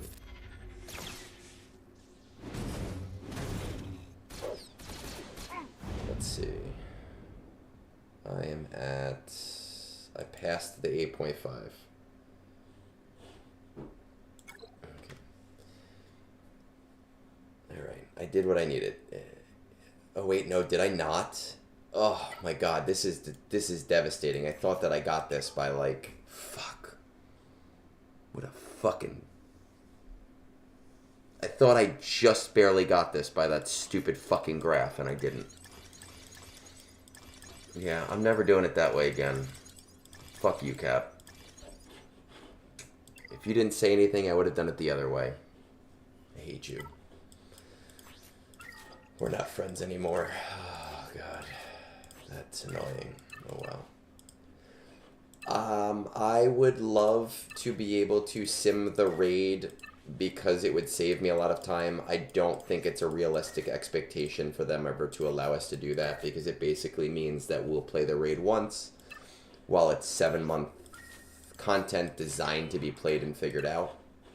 So I just really don't... I just don't realistically expect that to ever happen.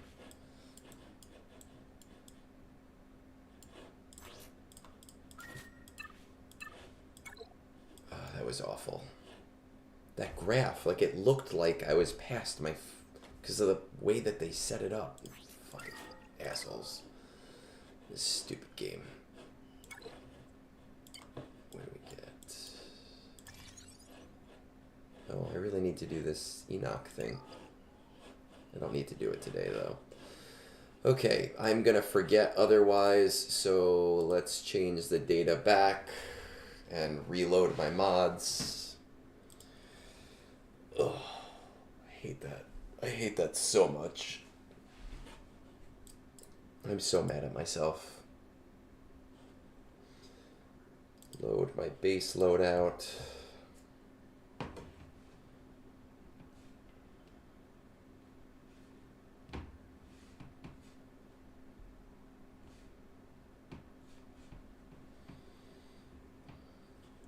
We're all gonna blame Cap. It's all his fault.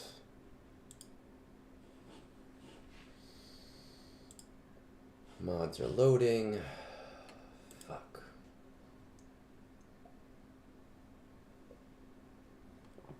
Oh, man.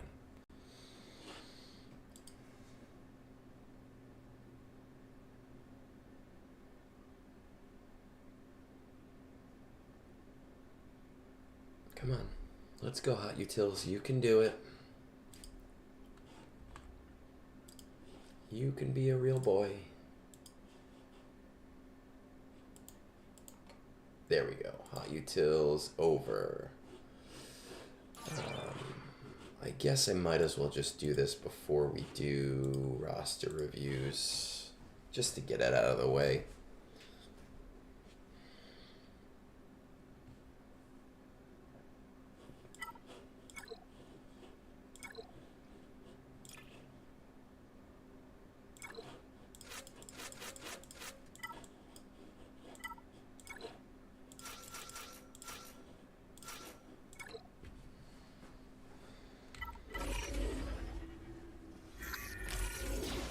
I don't actually know if this will give me Blight though, because I think I'll win too fast.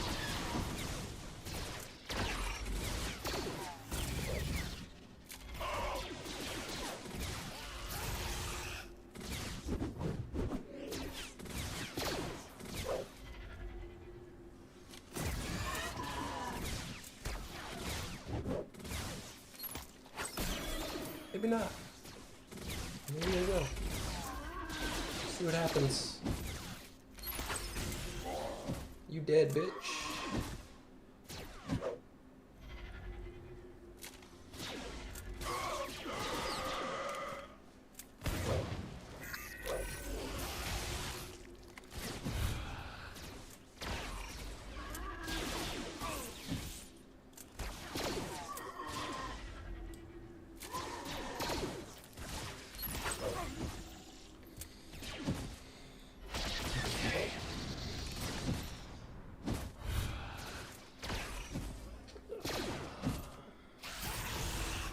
Will I get all 10? Paw Patrol, I have been refreshing. Did I get all 10? Nice. I've been refreshing the R9 team tier once. Each time. And I've been just looking at all the crystals you get anyway from it. And it means that it's really a refresh for like 500 instead of 1,000 when I look at like the whole thing. I've been deeming it worth it. Yeah, we got a pretty shit matchup again this time too. We actually have been doing really well in TW over the last like 4 matches. Which is why I haven't really done anything here. Because there's no reason for me to do it.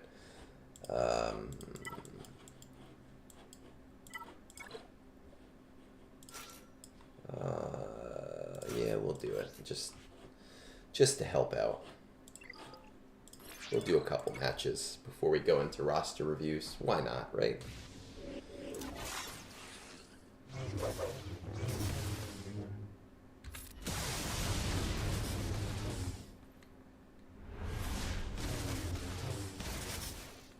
But either way, it's a good thing because I really need R9 material. I've spent so much R9 material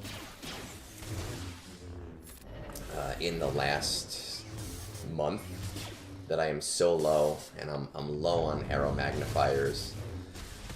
So I need these TW wins.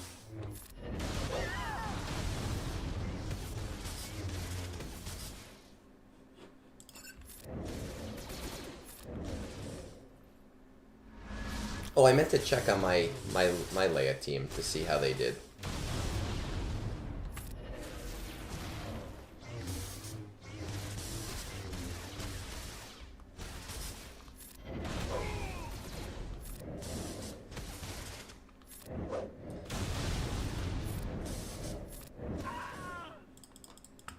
Let's check it out before we get into our reviews and everything that we have to do today. Great mothers, fuck great mothers. I ain't doing that shit if I don't have to. But you know what I will do? I will throw this at the wall. Because we love our Gungans. And we love when our Gungans get to fight.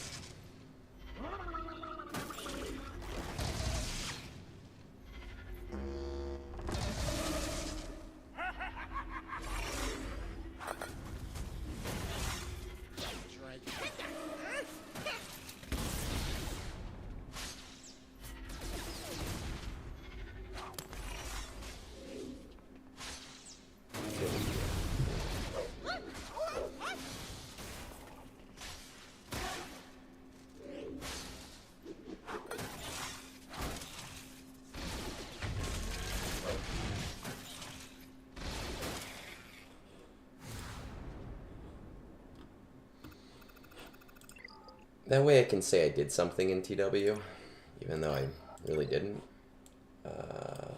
LVs. Or did I do it? I don't remember who I did. Did I do it with Leia? Or was it Ray? I think it was with Ray.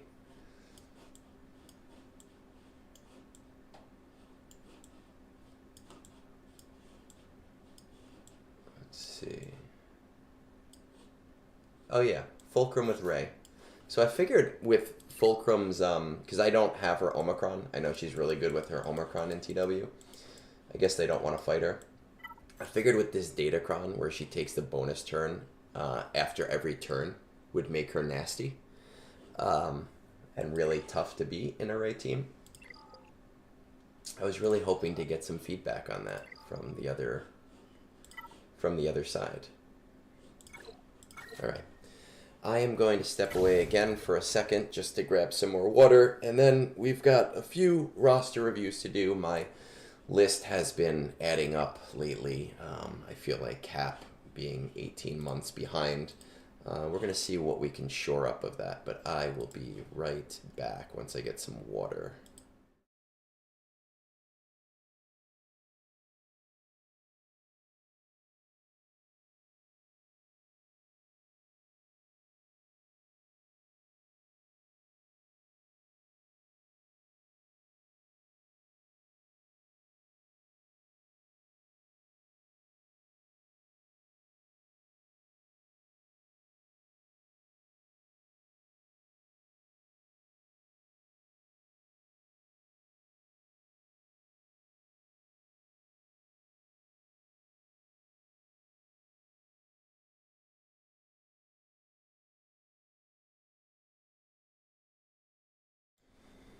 Okay, let's see what we got.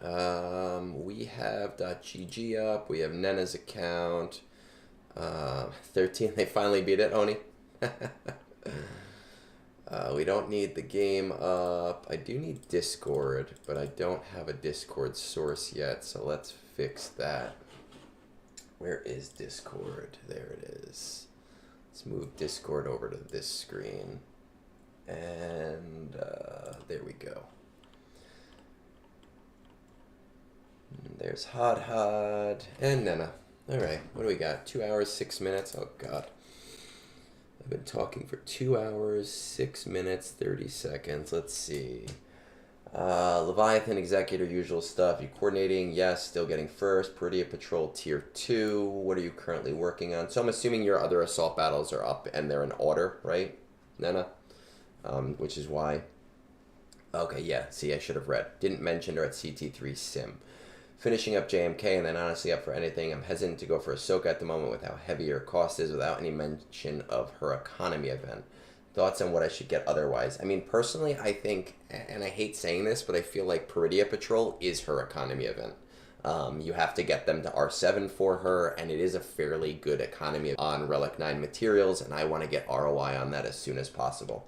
What are you currently working on? Eyeing LV for Conquest and TB since they already have Maul, Padme, and half his requirements near done, with Bad Batch already eaten through a good chunk of my Kairos for the Executor P1 Leviathan counter.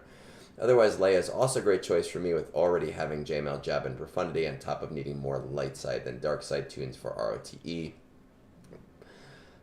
Pretty much as we discussed, finishing up JMK, then I'm up for whatever. I do want to start doing more R7 for my roster, though Braca, Kashyyyk, and now Zephyr are kicking my butt. How highly do you value efficiency?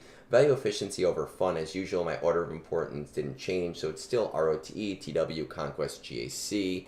Are you any favorite characters you want to prioritize? Thinking about Balin and GM just because they look fun, but heard they aren't doing too well much outside of GAC and TW. Thoughts?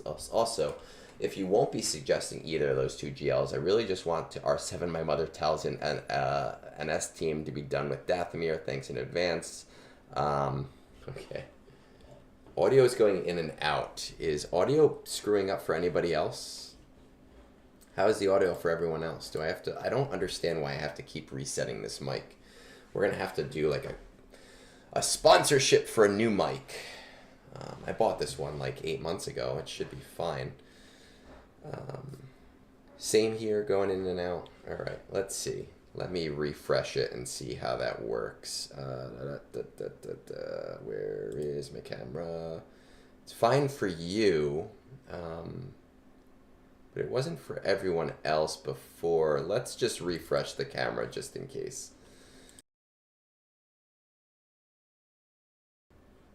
Activate. That hopefully helps. Yeah, that usually is what works for me. So we just refreshed it and we're hoping. You want to just do R7, Mother Talzin, NS team to be done with Dathomir. I gotta tell you, Nena, I love my Mother Talzin team for Dathomir. I love them. They're amazing. I have mine at R8. Daka's actually R9 now, which I did for ROTE.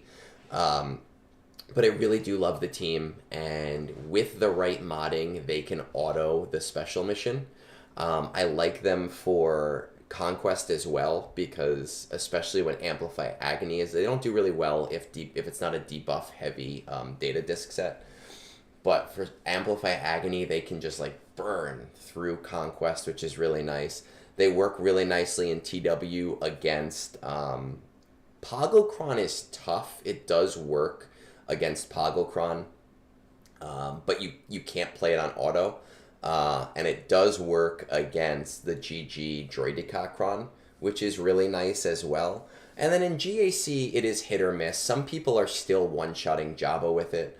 I've never had much luck with the one-shot Jabba because I always end up getting Asajj killed, and I can never seem to keep her alive.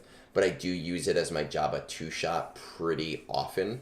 So I would say that it is a solid kind of B team, especially if you're looking for things more on the fun side, and with ROTE being something that is important for you. I have mine at R8 for Haven class, and they auto Haven class. You've seen me do it before. Super big part of why I did it. And I kind of want to bring the whole team to R9 just to see how they do on Vandor, but I don't need a Vandor team just yet. 10 million. What I do suggest, if you don't, before I say anything, when it comes to like, should you go for Ahsoka, should you not go for Ahsoka? When it comes to the Peridia Patrol, you've heard me say this before. Wait, let me just double check. I may have missed. Okay, you are doing tier 2. Okay, so we'll scratch that. You have probably listened to me talk about tier 2 being a smart choice for people, even if they're not going for Ahsoka.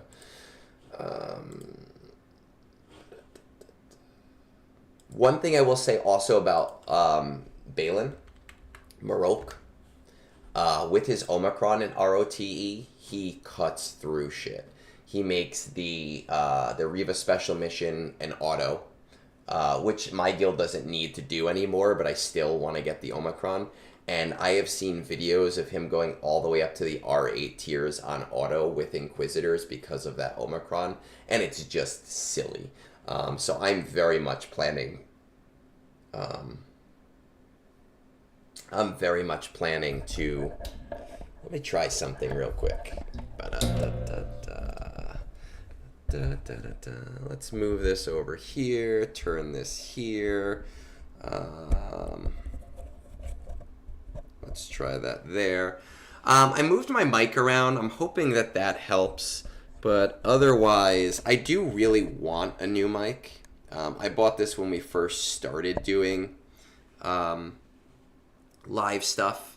It was cheap. It's $40. Unfortunately, good mics are very expensive. But I do want to look into options for something that maybe is a little bit higher end. Hopefully for the future, and we'll be able to solve the problem of audio. I moved it around. I changed where it is. Hopefully that helps, and that was the issue. And we'll see going forward. For now, as long as Nena can hear this, I'm pretty much happy. GM, I've been using them in GAC. I just got mine. I never had the Datacron for her. And I don't have the team fully invested yet to say whether or not I'm super happy with it, but they have been putting in work for me, and I have found uses for her. We are looking over here at the account. You finished. No, you didn't finish Kenobi because you still need ult. 1, 2, 3, 4, 5. Let's check these out. Ba-da-da-da-da. Sith Eternal Emperor, Lord Vader. Still very far from that Lord Vader. I know it seems like you're closer, probably because you don't need as many Kyrotech. But still very, very far from Lord Vader. I'm very surprised you don't have Starkiller, but I don't use Starkiller in ROTE. I don't use Starkiller in Conquest.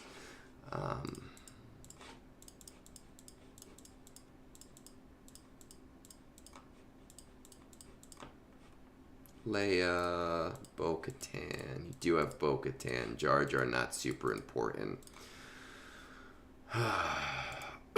Let's check the bottom end of this roster, shall we? Who are we missing?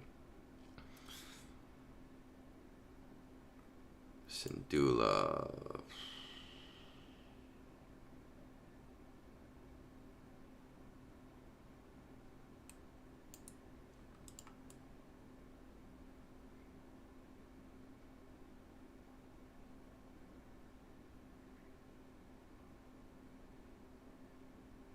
Okay.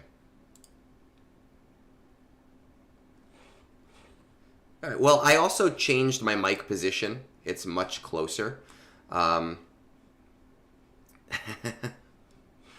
It's much closer, and hopefully that also helped. But, you know, Thunder was saying that that worked for them as well.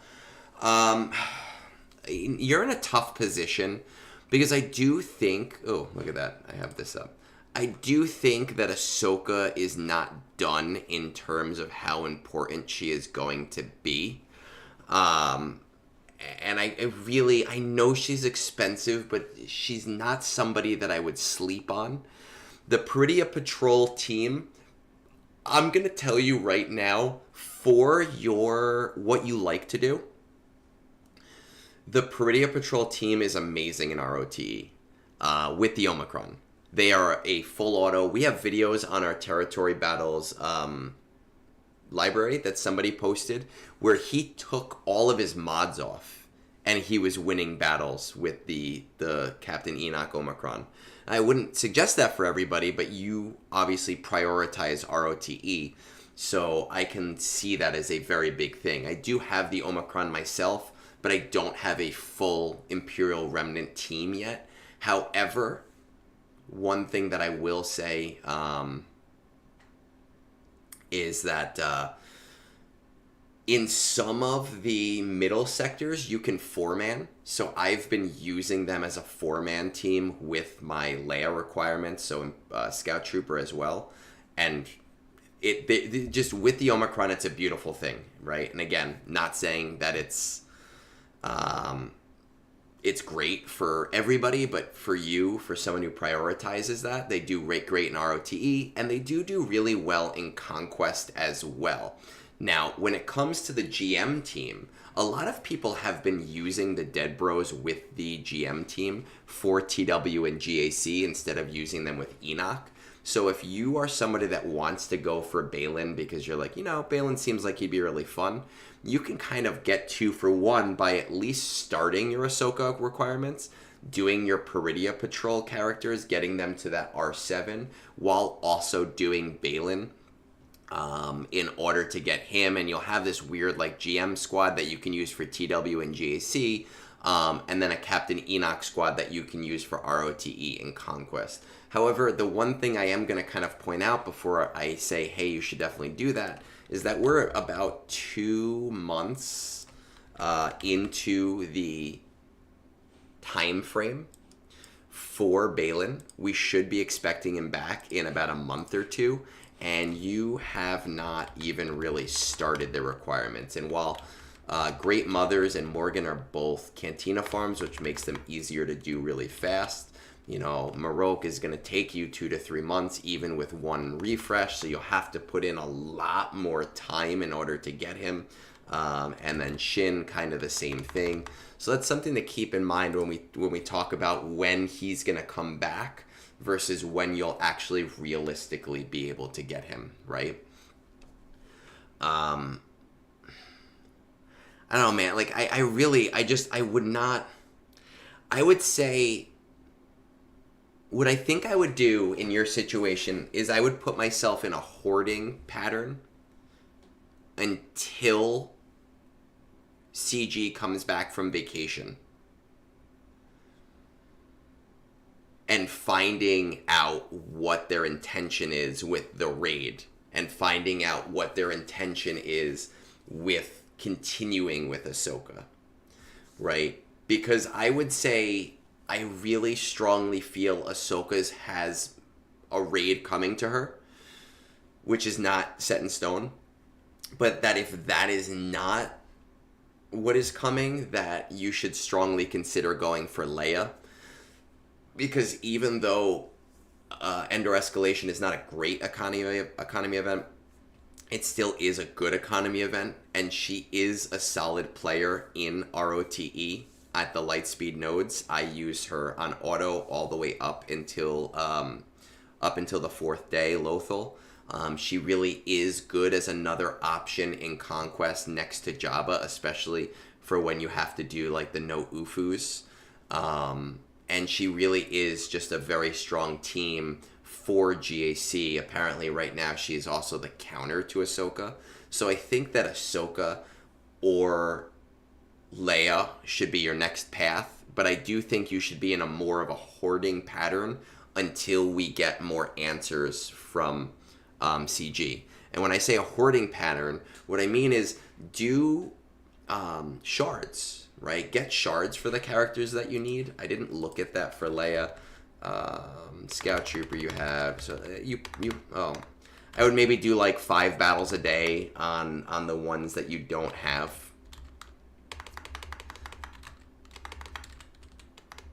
And I would maybe include the Peridia Patrol characters in that 5 battles a day.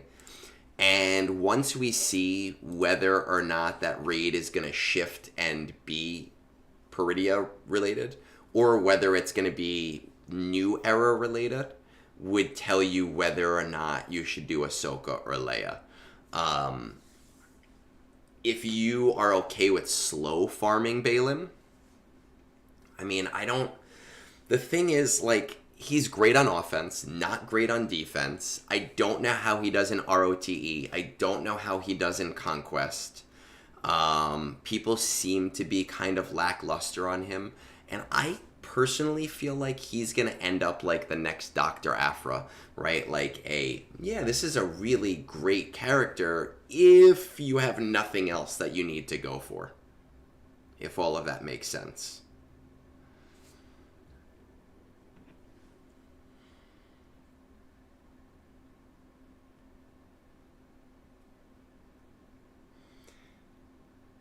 And I will stare at Reddit while I wait for your response.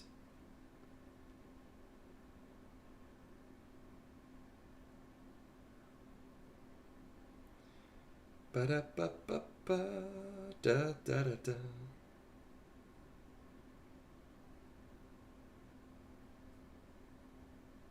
No? Yes? Maybe? I feel kind of legit right now with the way that I have my mic set up, because it's kind of like all the podcasts. Yeah, I think just wait until we get our next big news, right? And if that next big news signals that Ahsoka might still be important, I think you should really push for Ahsoka. If it signals that Ahsoka is done and not going to be part of the next thing, then I think Leia is a really solid choice for you. And we should get news by the end of the month, right? It's 1/5. I think in the next 2 weeks or so, we'll probably have some news. And then by early February, we'll probably have the next big, we have to, right? Because they have to give us the next episode. So I don't think you're going to be waiting too long. But I do think you need to do your shard farms at least 5 a day on both the Peridia stuff and the Leia stuff just to make sure that you're ready. And I am super, super pro Mother Talzin for fun. Because for the things that you isolated that you want to do, she's great at all of that. And I use them all the time. Like, literally all the time. You watch me do it all the time.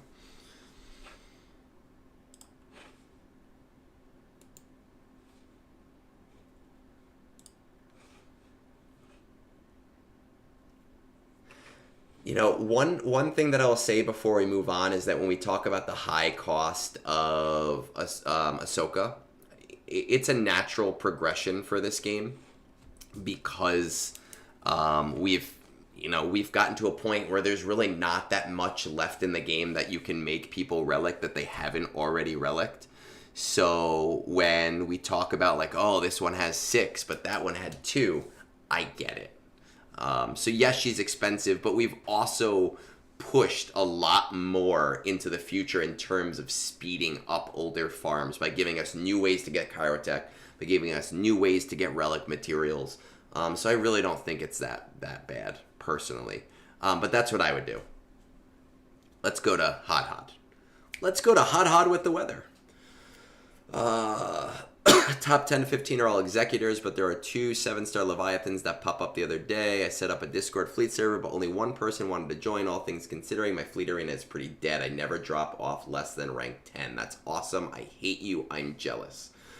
CT2, SKR, CT3, CLS to CT1. I want to check that out. First phase sim. Secrets and Shadows, Mythic, Fanatical Devotion, 0. Alright, let's check this out. HodHod.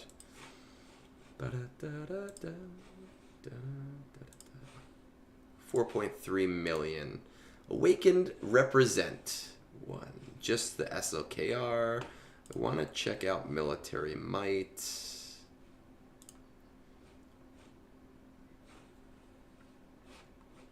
Chewbacca, Han Solo. Once you have 3PO and Chewie, Military Might should be CT2, CT3, depending on modding. But that shouldn't be too far into the future. Jedi. Man. Ground War. Do you have Revan? No? Didn't get the Revan bundle? Interesting. Everybody gets the Revan bundle. Old Republic. You do have Revan. Okay. Man, then... Let's see. Oh, it's just... I'm so used to him being relict. I don't know, man. I feel like Ground War with, like, Revan lead... you kind of need a tank.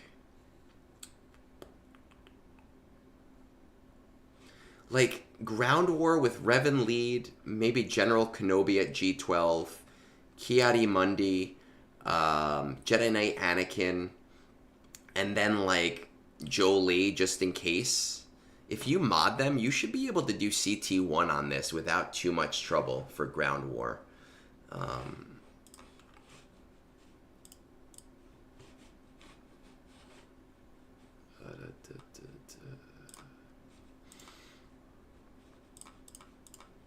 You have Executor. You don't have to really worry about it because you're able to, do completely fine without drop-off. Nobody really does that much in your fleet shard, which is nice. Is P1 still beating Leviathans with all of the changes? I don't think it's, like, all the time, but I think people are still doing it, right?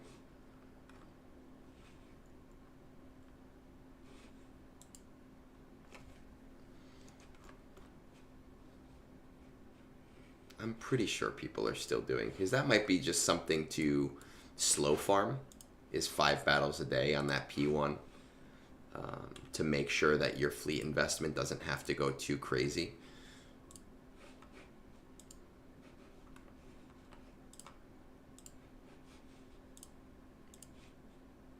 Like, you fuckers know what I'm gonna say. I don't know. Yeah, I know it's not super reliable, but, like, it's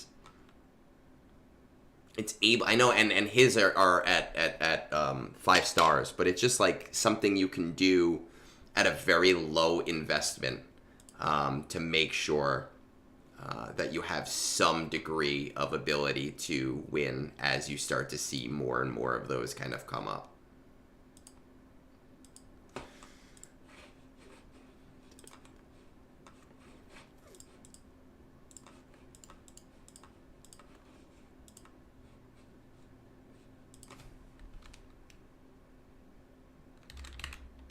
You don't even, what? We have Wampa, what about Rebel Officer?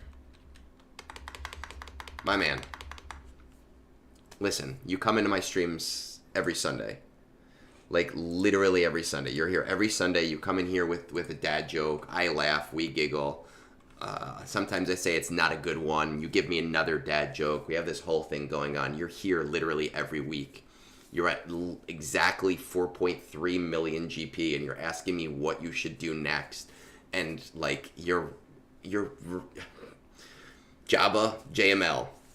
Jabba JML. Like, that's exactly where you need to prioritize right now. Like, that's the exact part of the game you're in, is Jabba JML. I don't care which one you do first. It doesn't matter to me which one you do first. I personally am a JML first fan. Other content creators are a Jabba first fan. I honestly don't give a shit which one you do first. They are both so incredibly important at your level of this game. I definitely would slow farm the P1. Just 5 battles a day.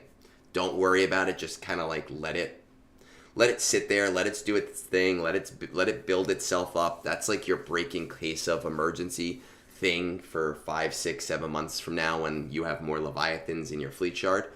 But Jabba JML is exactly where you need to be going. Now, I personally also believe, and I do not like to give advice based off of theories, but I personally also believe that we will be seeing a profundity lifter in the next 6 months.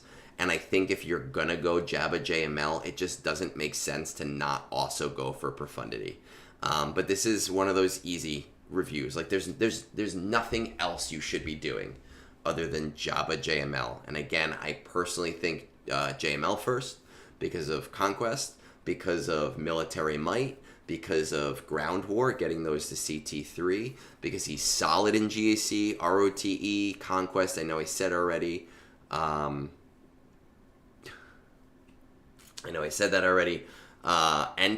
but that's the position you're in. I almost feel like I need to, on my roster review area of Discord, just write, do you have, like almost like a flow chart? Do you have Jabba JML? Yes. Okay, great. Do a roster review. No. Do those two and then come back to me. Well, you know, the Scimitar buff was very well needed. It had to happen. It absolutely had to happen for the game, for the Leviathan to not be in such a weird place. And by a weird place, I don't mean it was in a bad place, because it could win. And it still was the strongest fleet, but it made fleet climb so miserable to people. And then when you did the other thing, it wasn't the Scimitar, the TIE Reaper, it was just another coin flip. So, like, it wasn't even like, oh, put out the TIE Reaper and you win. It was just a second coin flip. And when you lost both coin flips, it felt bad. Like, it sucked. You were just so pissed off. I know so many people that stopped fleet climbing because of that change. And not full stop, but like they would do their 5 battles, they wouldn't do a refresh, they would just put it on auto and hope for the best because they were so annoyed with it. The Scimitar change put the Leviathan in a place where those mirrors are no longer miserable. As for profundity and being a lifter, my theory is this. There are obviously so many capital ships that CG can pull from, but the only one that they can pull from right now that would actually make sense with what's in game is Trench. And I think they know that they need to buy themselves time before they significantly change fleets and by adding smaller ships into the game. And they're using these lifters as a way to do that. They're they're separating the time in between each of the new fleets in order to be able to not have to do one every year and get put into a place where there's no longer a need or there's no more capital ships that make sense in the game. So I do think that you're going to see a Profundity one coming out this year, and I think that it's going to put the Profundity in a position where it's neck and neck with Executor again, where they're both killing each other super easy, but then where it's also neck and neck with Leviathan, and where it will be able to more easily take on the Leviathan, but where the Leviathan will also still be able to take it on offense. So that's my thoughts, HodHod. There's nothing else to tell you, man. Like, that's where you are in the game. That's what you have to do. Let's go. PvtPeterpan. What are 234? 234.30. Free to play other than Cam LSB. So okay, I appreciate that you say so not free to play but close. Being close doesn't matter. It's one of my pet peeves where people like really try to hold themselves close to that badge. Don't worry about it. Spend on what you want to spend on. Don't spend on what you don't want to spend on. Don't let other people harp on you if you spent money. Just enjoy the process. Old and long time, not casual, but not obsessive. I've always farmed what I like. That is also efficient. So my roster is a bit different, but competitive still. Mostly GAC focused. What the top 20 of your fleet arena looks like. Mostly Leviathans with 1 or 2 Executors or Profundities. Not in a chat with the top group, but finish in top 5 or number 1 when I try. So you don't always try. Assault battles. I like that you separated those out. Fanatical Devotion and Secrets and Shadows are the only ones you're not doing at CT3, and you're doing the R7 tier for Duel of the Fates and Pretty Patrol. That's okay, man. If you can hear it, great. That's all you need. And if not, I'm going to timestamp it so you can hear it later. What are you currently working on? Profundity, rounding out Night Sisters team and Imperial Remnants. I love my Night Sisters team. Then either GL Ahsoka or JML. This is crazy because I'm thinking your account is probably in the 8 to 9 million range. I didn't look yet. So not having JML is crazy to me, but who knows? Maybe you're lower than that. Are you dead set on continuing? How highly do you value efficiency? I prefer to farm characters I like that are also effective. I have been free to play. I have been. Not anymore. Other than the Cam LSB, are there any favorite characters you want to prioritize? Favorite Star Wars character is Thrawn, so if GL Thrawn comes out, I'll probably stop to do that ASAP. I get it. If Eli Vanto comes to the game, I am hard wailing on Eli Vanto. So I understand that. All right, let's see. What do we got here? PvtPeterpan. Look at that. 8.5 million. I said 8 to 9 million somewhere in there based on what I saw. What's the highest the Jabba counter has been? You know, honestly, I think maybe like 5, which is interesting because the reason we did the Jabba counter was one day I did 10 roster reviews, and 9 of those roster reviews I was like, just get Jabba. And it just became a joke at that point, and then like the next couple of weeks, it never came out. I didn't have to do it as much anymore. But I think the highest is probably 5. Admiral Arlani is talking about going into like the Chiss space. So that'd be really interesting if they start to go into like the Chiss ascendancy, which is really hard to say 3 times fast, believe it or not. Jabba, Lord Vader, Jedi Master, Kenobi, Sith. So we have 4 GL. What are we doing with our ships? You have Leviathan, nice. So you're working on Profundity. It's not like the biggest deal to have it, but I do think there is something to be said for having all of the major capital ship fleets, because you will not have to 7-star your Profundity. You could bring it to 5 and do it a little slower, and do it to 7 when you absolutely need it, and that'll save you a lot of crystals. Profundity 1060. I'm really close. I'm surprised by how far away you are from Jedi Master Luke based on what you have so far. No Leia yet. No Bo-Katan yet. Ahsoka. You have Grand Inquisitor. No Star Killer yet. That's crazy. I get what you mean, though. Like, characters that you like, but that are also effective. No Rey. That makes sense. Nobody likes Rey. No Rey, SLKR. Those are 2 bundles, man, where I know, like,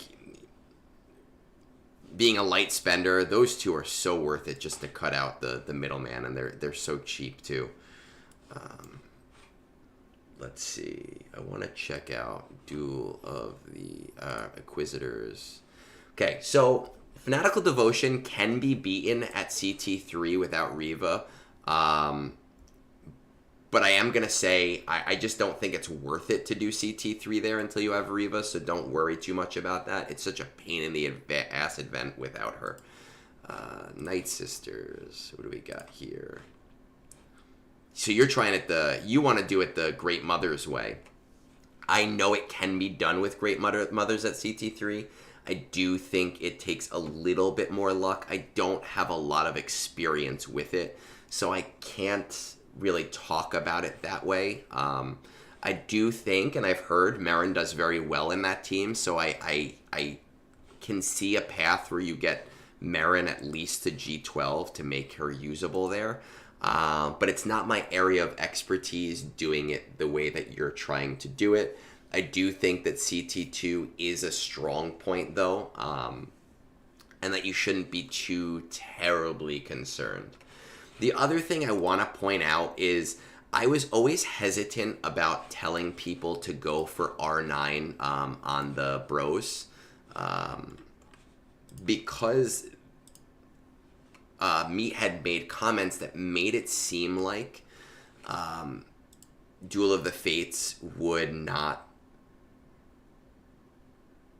Oh, good. Awesome. Nice. Yeah, I know. It's been a little while. I'm a little bit more behind than I usually am. Very nice. Because Meat had made comments that made it seem like Duel of Fates wouldn't be permanent, and based off of the Assault Battle change that happened that people were mad about, and then the recant of it, I do think that it's going to be a permanent event, and I just see the faucet turning for R9 materials. I understand why people don't want to do it for their Paw Patrol characters, because now you need 3, and there's 3 items in the rotation, which means that the ROI is a lot lower. I did it personally, but I'm at a different part of the game than you are at. I strongly recommend getting Master Qui-Gon and Padawan Obi-Wan to R9 to start taking advantage of Duel of the Fates. I think it's about a year and a half to ROI. You will be thanking me by this time next year if you do it. I think it's going to be a really strong point as R9 becomes more and more important for players. What are we doing? I want to check out...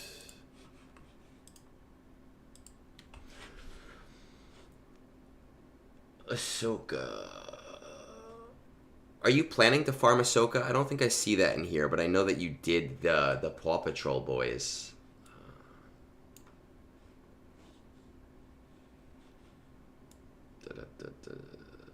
Currently working on Profundity, rounding out Night Sisters, then either GL, Ahsoka, or JML. Okay. Alright. Let's look at this. Again. Ahsoka's 112, Profundity, Jedi Master Luke. Man, I'm telling people,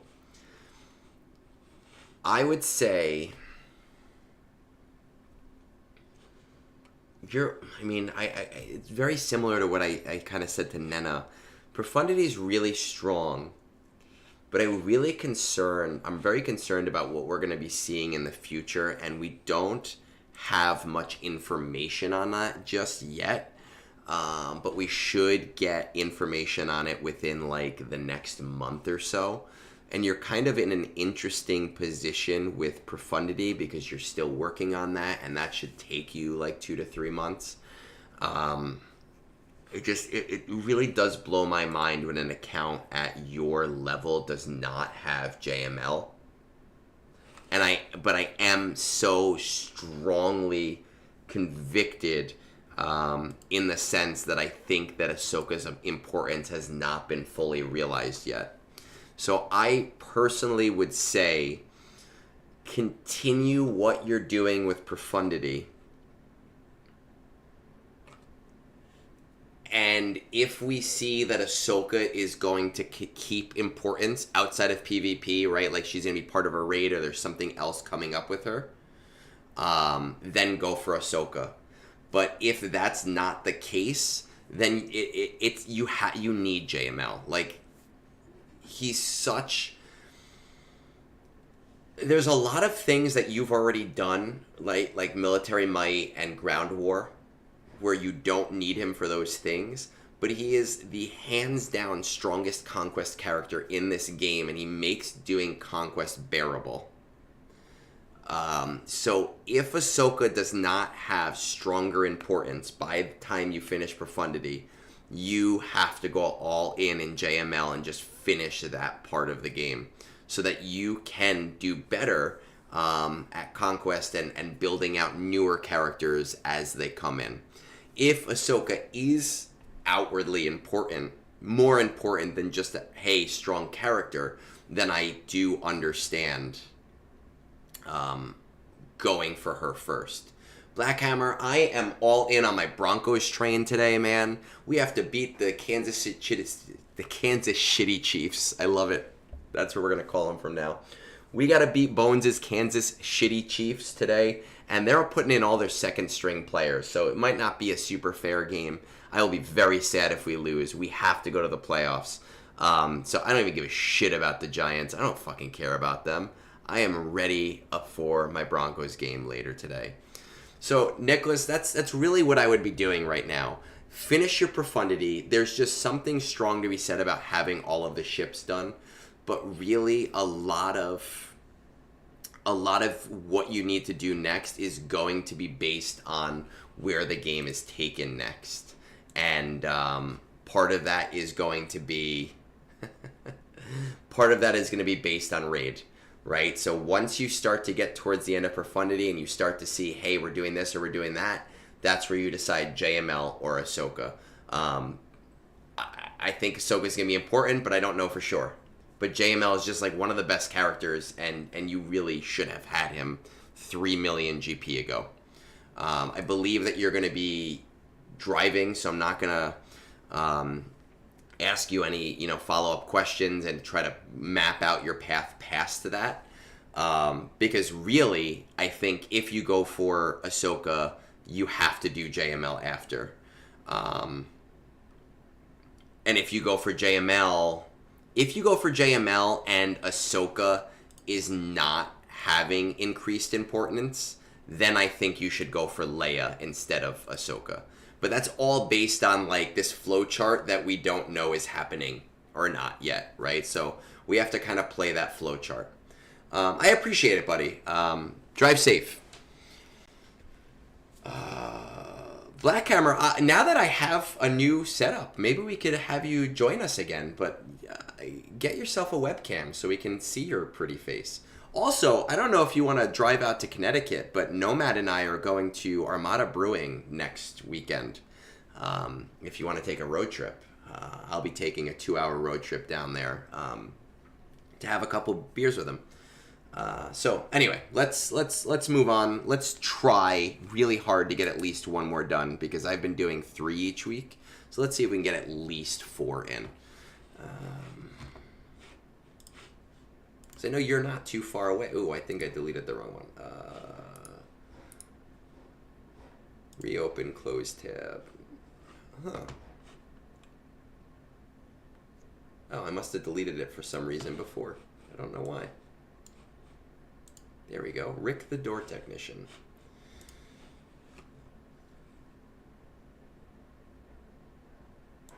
Let's see. Bill the... I realized today that it was Bill the cream pie guy, and I was like, oh, now I get it. Top 20, except the Profundian Leviathan. Yes, I get first unless really busy. CT3 on most of these. Not Secrets and Shadows or Fanatical Devotion. Pretty a Patrol Tier 2. That's where most people should be. Duel of the Fates are 9. Currently working on Leviathan to get it to 7 stars. You got the packs not showing bug. Yeah, I know a few people that got that. A few people had that happen to them, and it sucked. Somebody on our Discord, C squared. How high? But at least now you'll get at least one. You'll save like 2,000 crystals. How high do you value efficiency? Efficiency is important. A lot of the efficient farms have also provided fun teams. Not at this point. I like the Enoch team, so probably go for that no matter what when I have the shards farmed in February-ish. We'll take a quick pause. Norquest. I have both of those Datacrons. C3PO gains 15% turn meter when other allies use a special on their turn. And Han Solo, the first time he is defeated, they revive with 100% health. The way that I see it is that Han Solo's is going to help you in cases where some oh shit thing happens. But CLS is still going to beat whatever CLS does. And it's not going to help you against teams that it doesn't. The C3PO one seems like it might increase some counters. So I do have both, but I think the C3PO one is a little bit stronger. As for that 3-hour drive, man, it's a 2.5-hour drive for me. I would drive down to where you are, but I hate that area. And I've been there a few times already. Maybe I will one day in the future. All right, let's go back to Rick the Door Technician. I like the Enoch team, so I probably will do that in the future. Jabba, JML. Oh, let me switch this over to Star Wars Galaxy Heroes. 8.7 million. Jabba, JML, Ray, SLKR. Probably the bundles for Ray and SLKR. There's no other reason to have both of them unless you have all of them, personally. That's my thoughts. You'll have Leviathan at 7 stars going into the next event. So your ships are pretty much in order. Secrets and Shadows. Let's check out those Night Sisters. I'm going to tell you right now that your Night Sister should be able to do CT3 if you really highly mod this old DACA for health. You don't want a speed arrow. You don't want speed on her. Not the greatest mod set. All health sets. All health primaries with a decent speed secondary for her. This is more a modding issue than anything else. And then same thing, this is not a bad set, like the way that you have her set up, but I really tried to avoid having any speed because I felt like that was a wasted secondary on her. But I have seen, with good remodding, teams where old DACA was the only relic beating CT3. With the old DACA, Marin, Mother Talzin, Asajj Ventress, Night Sister Zombie team. A little bit hard, takes the shit city with shit people. It'll definitely take you some retries, but the nice thing is when I was trying to do CT3 originally, is that before Marin, it would take like 15 minutes just to get to Sidious and then lose, and it was really annoying. Post Marin, getting to Sidious and dying takes about 1 minute to 2 minutes, so it's a lot easier.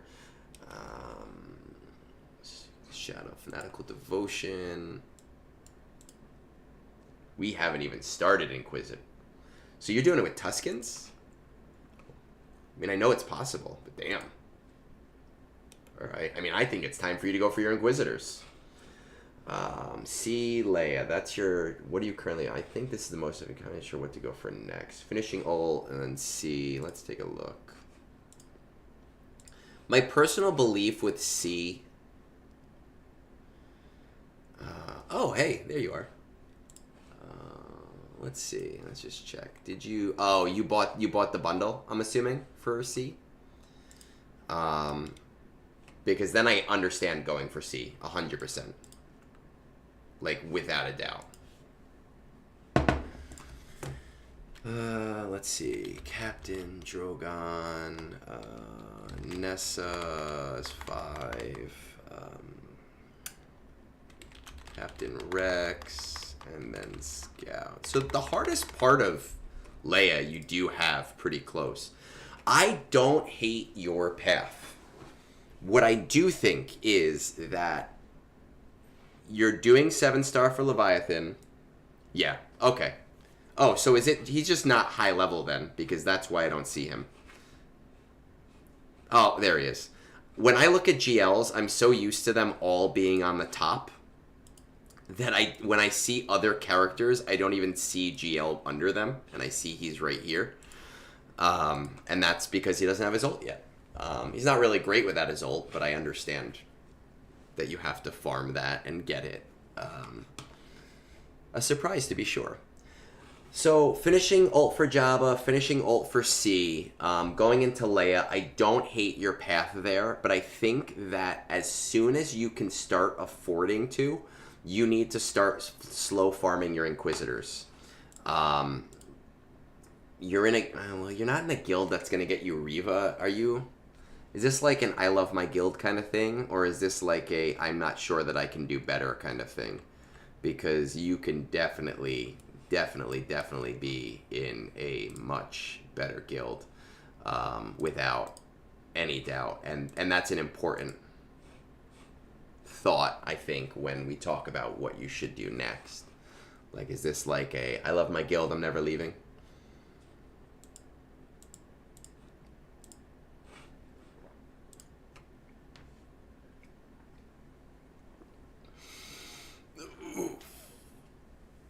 Oh, man. I know you're here. You just have to wait for that lag, the time thing. Listen, you know, when you talk to people on Discord a lot, it's really hard to leave a guild, but I would very strongly recommend that you are in a position where you're hindering your own gameplay. There's great people in all guilds, and I have people that left my guild that I'm still friends with. That jackass fire marshal. I'm still friends with him. I love him. I still chat with him. We still talk, even though he left me. You can be friends with people and not be in the same guild as them. Same thing. This guy HodHod on Reddit. He was in my guild for not a very long time, for a decent amount of time. Still talk to him, chat with him, hang out with him. Not my guild anymore. You could be in a guild that is much higher than the one you're in right now. You're in like a 280 guild. I would really strongly look for like a 450 guild. It might be semi-hard because you're not Reva ready, but if you like show promise and say like, hey, I will work on my Inquisitors, I can see a lot of guilds looking to get you in. I know Fortuna Favors the Bold is one of my favorite, like more fun, casual, competitive kind of guilds that's in that level that you probably, let's see, are they... where are they? Fortuna Favors the Bold. What is their GP?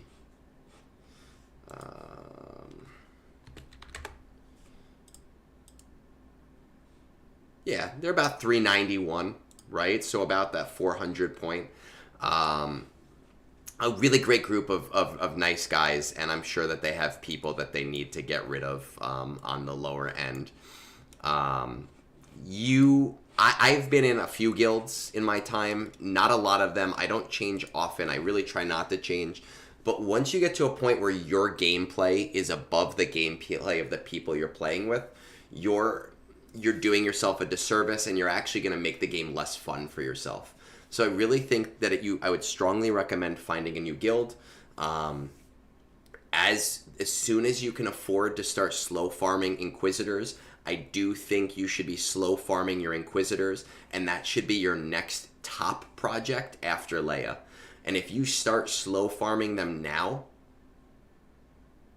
when you finish Leia, you should be getting to a point where you're like finishing them, or at least gearing them because of their Kyrotech investment while also finishing them. I think that should really be your next big project after Leia, because Reva is transformative to that team, and it is one of the most versatile teams in the game for GAC, for TB, for Conquest, for TW. It just is so amazing, and the sooner that you're, one, getting shards for that, and two, working towards being able to utilize that team, the better off you're going to be. right? So if we look at like Jabba, Leia, and then Inquisitors, you will be in a relatively good place. Leia, Leviathan, Cal, and you're. I don't know if you're Jedi Knight because that one is kind of bugged sometimes. You are Cal, so you're basically Zepho ready. You just have to do some relicking for that. If you take a 2-week detour to getting those guys Zepho ready, that's also going to strongly increase your chances of being in a stronger guild.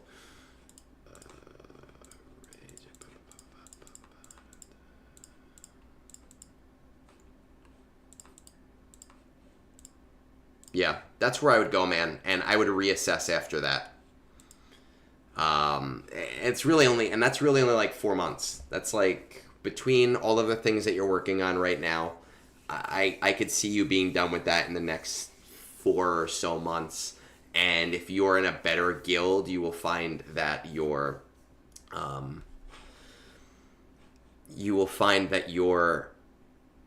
rewards are going to increase enough that your progress will increase. Now, as far as Peridia Patrol, and I am all for a fun farm, I enjoy the team.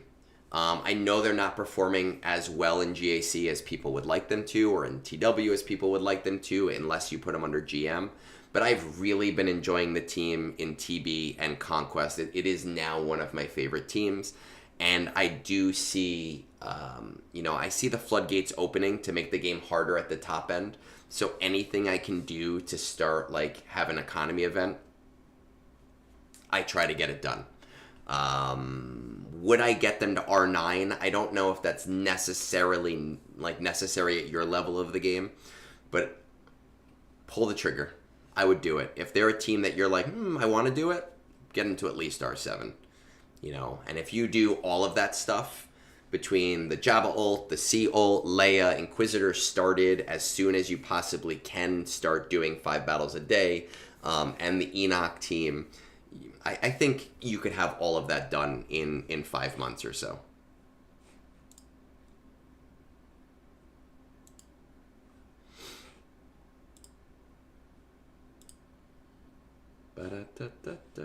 What did I just do? There we go. Any other thoughts for me?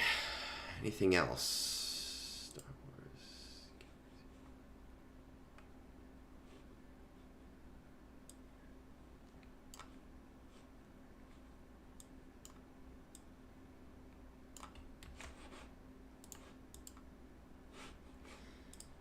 We're gonna wait for Billnye, the cream pie guy, to message me back. Ba-da-da. Hate the lag, I wish it were just live, but this is as close as we can get. Yeah.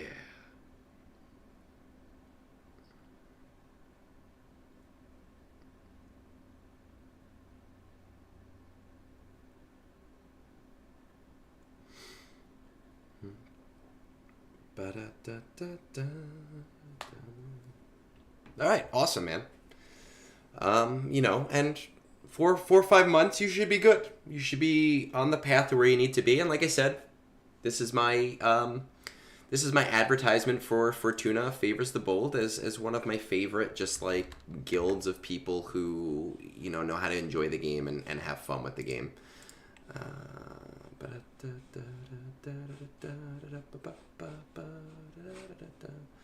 And what we are going to do is I have football today. So we are going to rate ourselves out. We did, 4 today? Great. And we'll try to get 12:29. That's not that bad. The people who are on my list right now, they're not waiting that long. They're fine. They can wait. So we're going to rate out this. I've never seen this guy before. I don't know anything about him. But we'll rate out to this Grando 2 Turnell. Say hi real quick before I go do what I'm doing with my day. Thank you for joining me for brunch, everybody.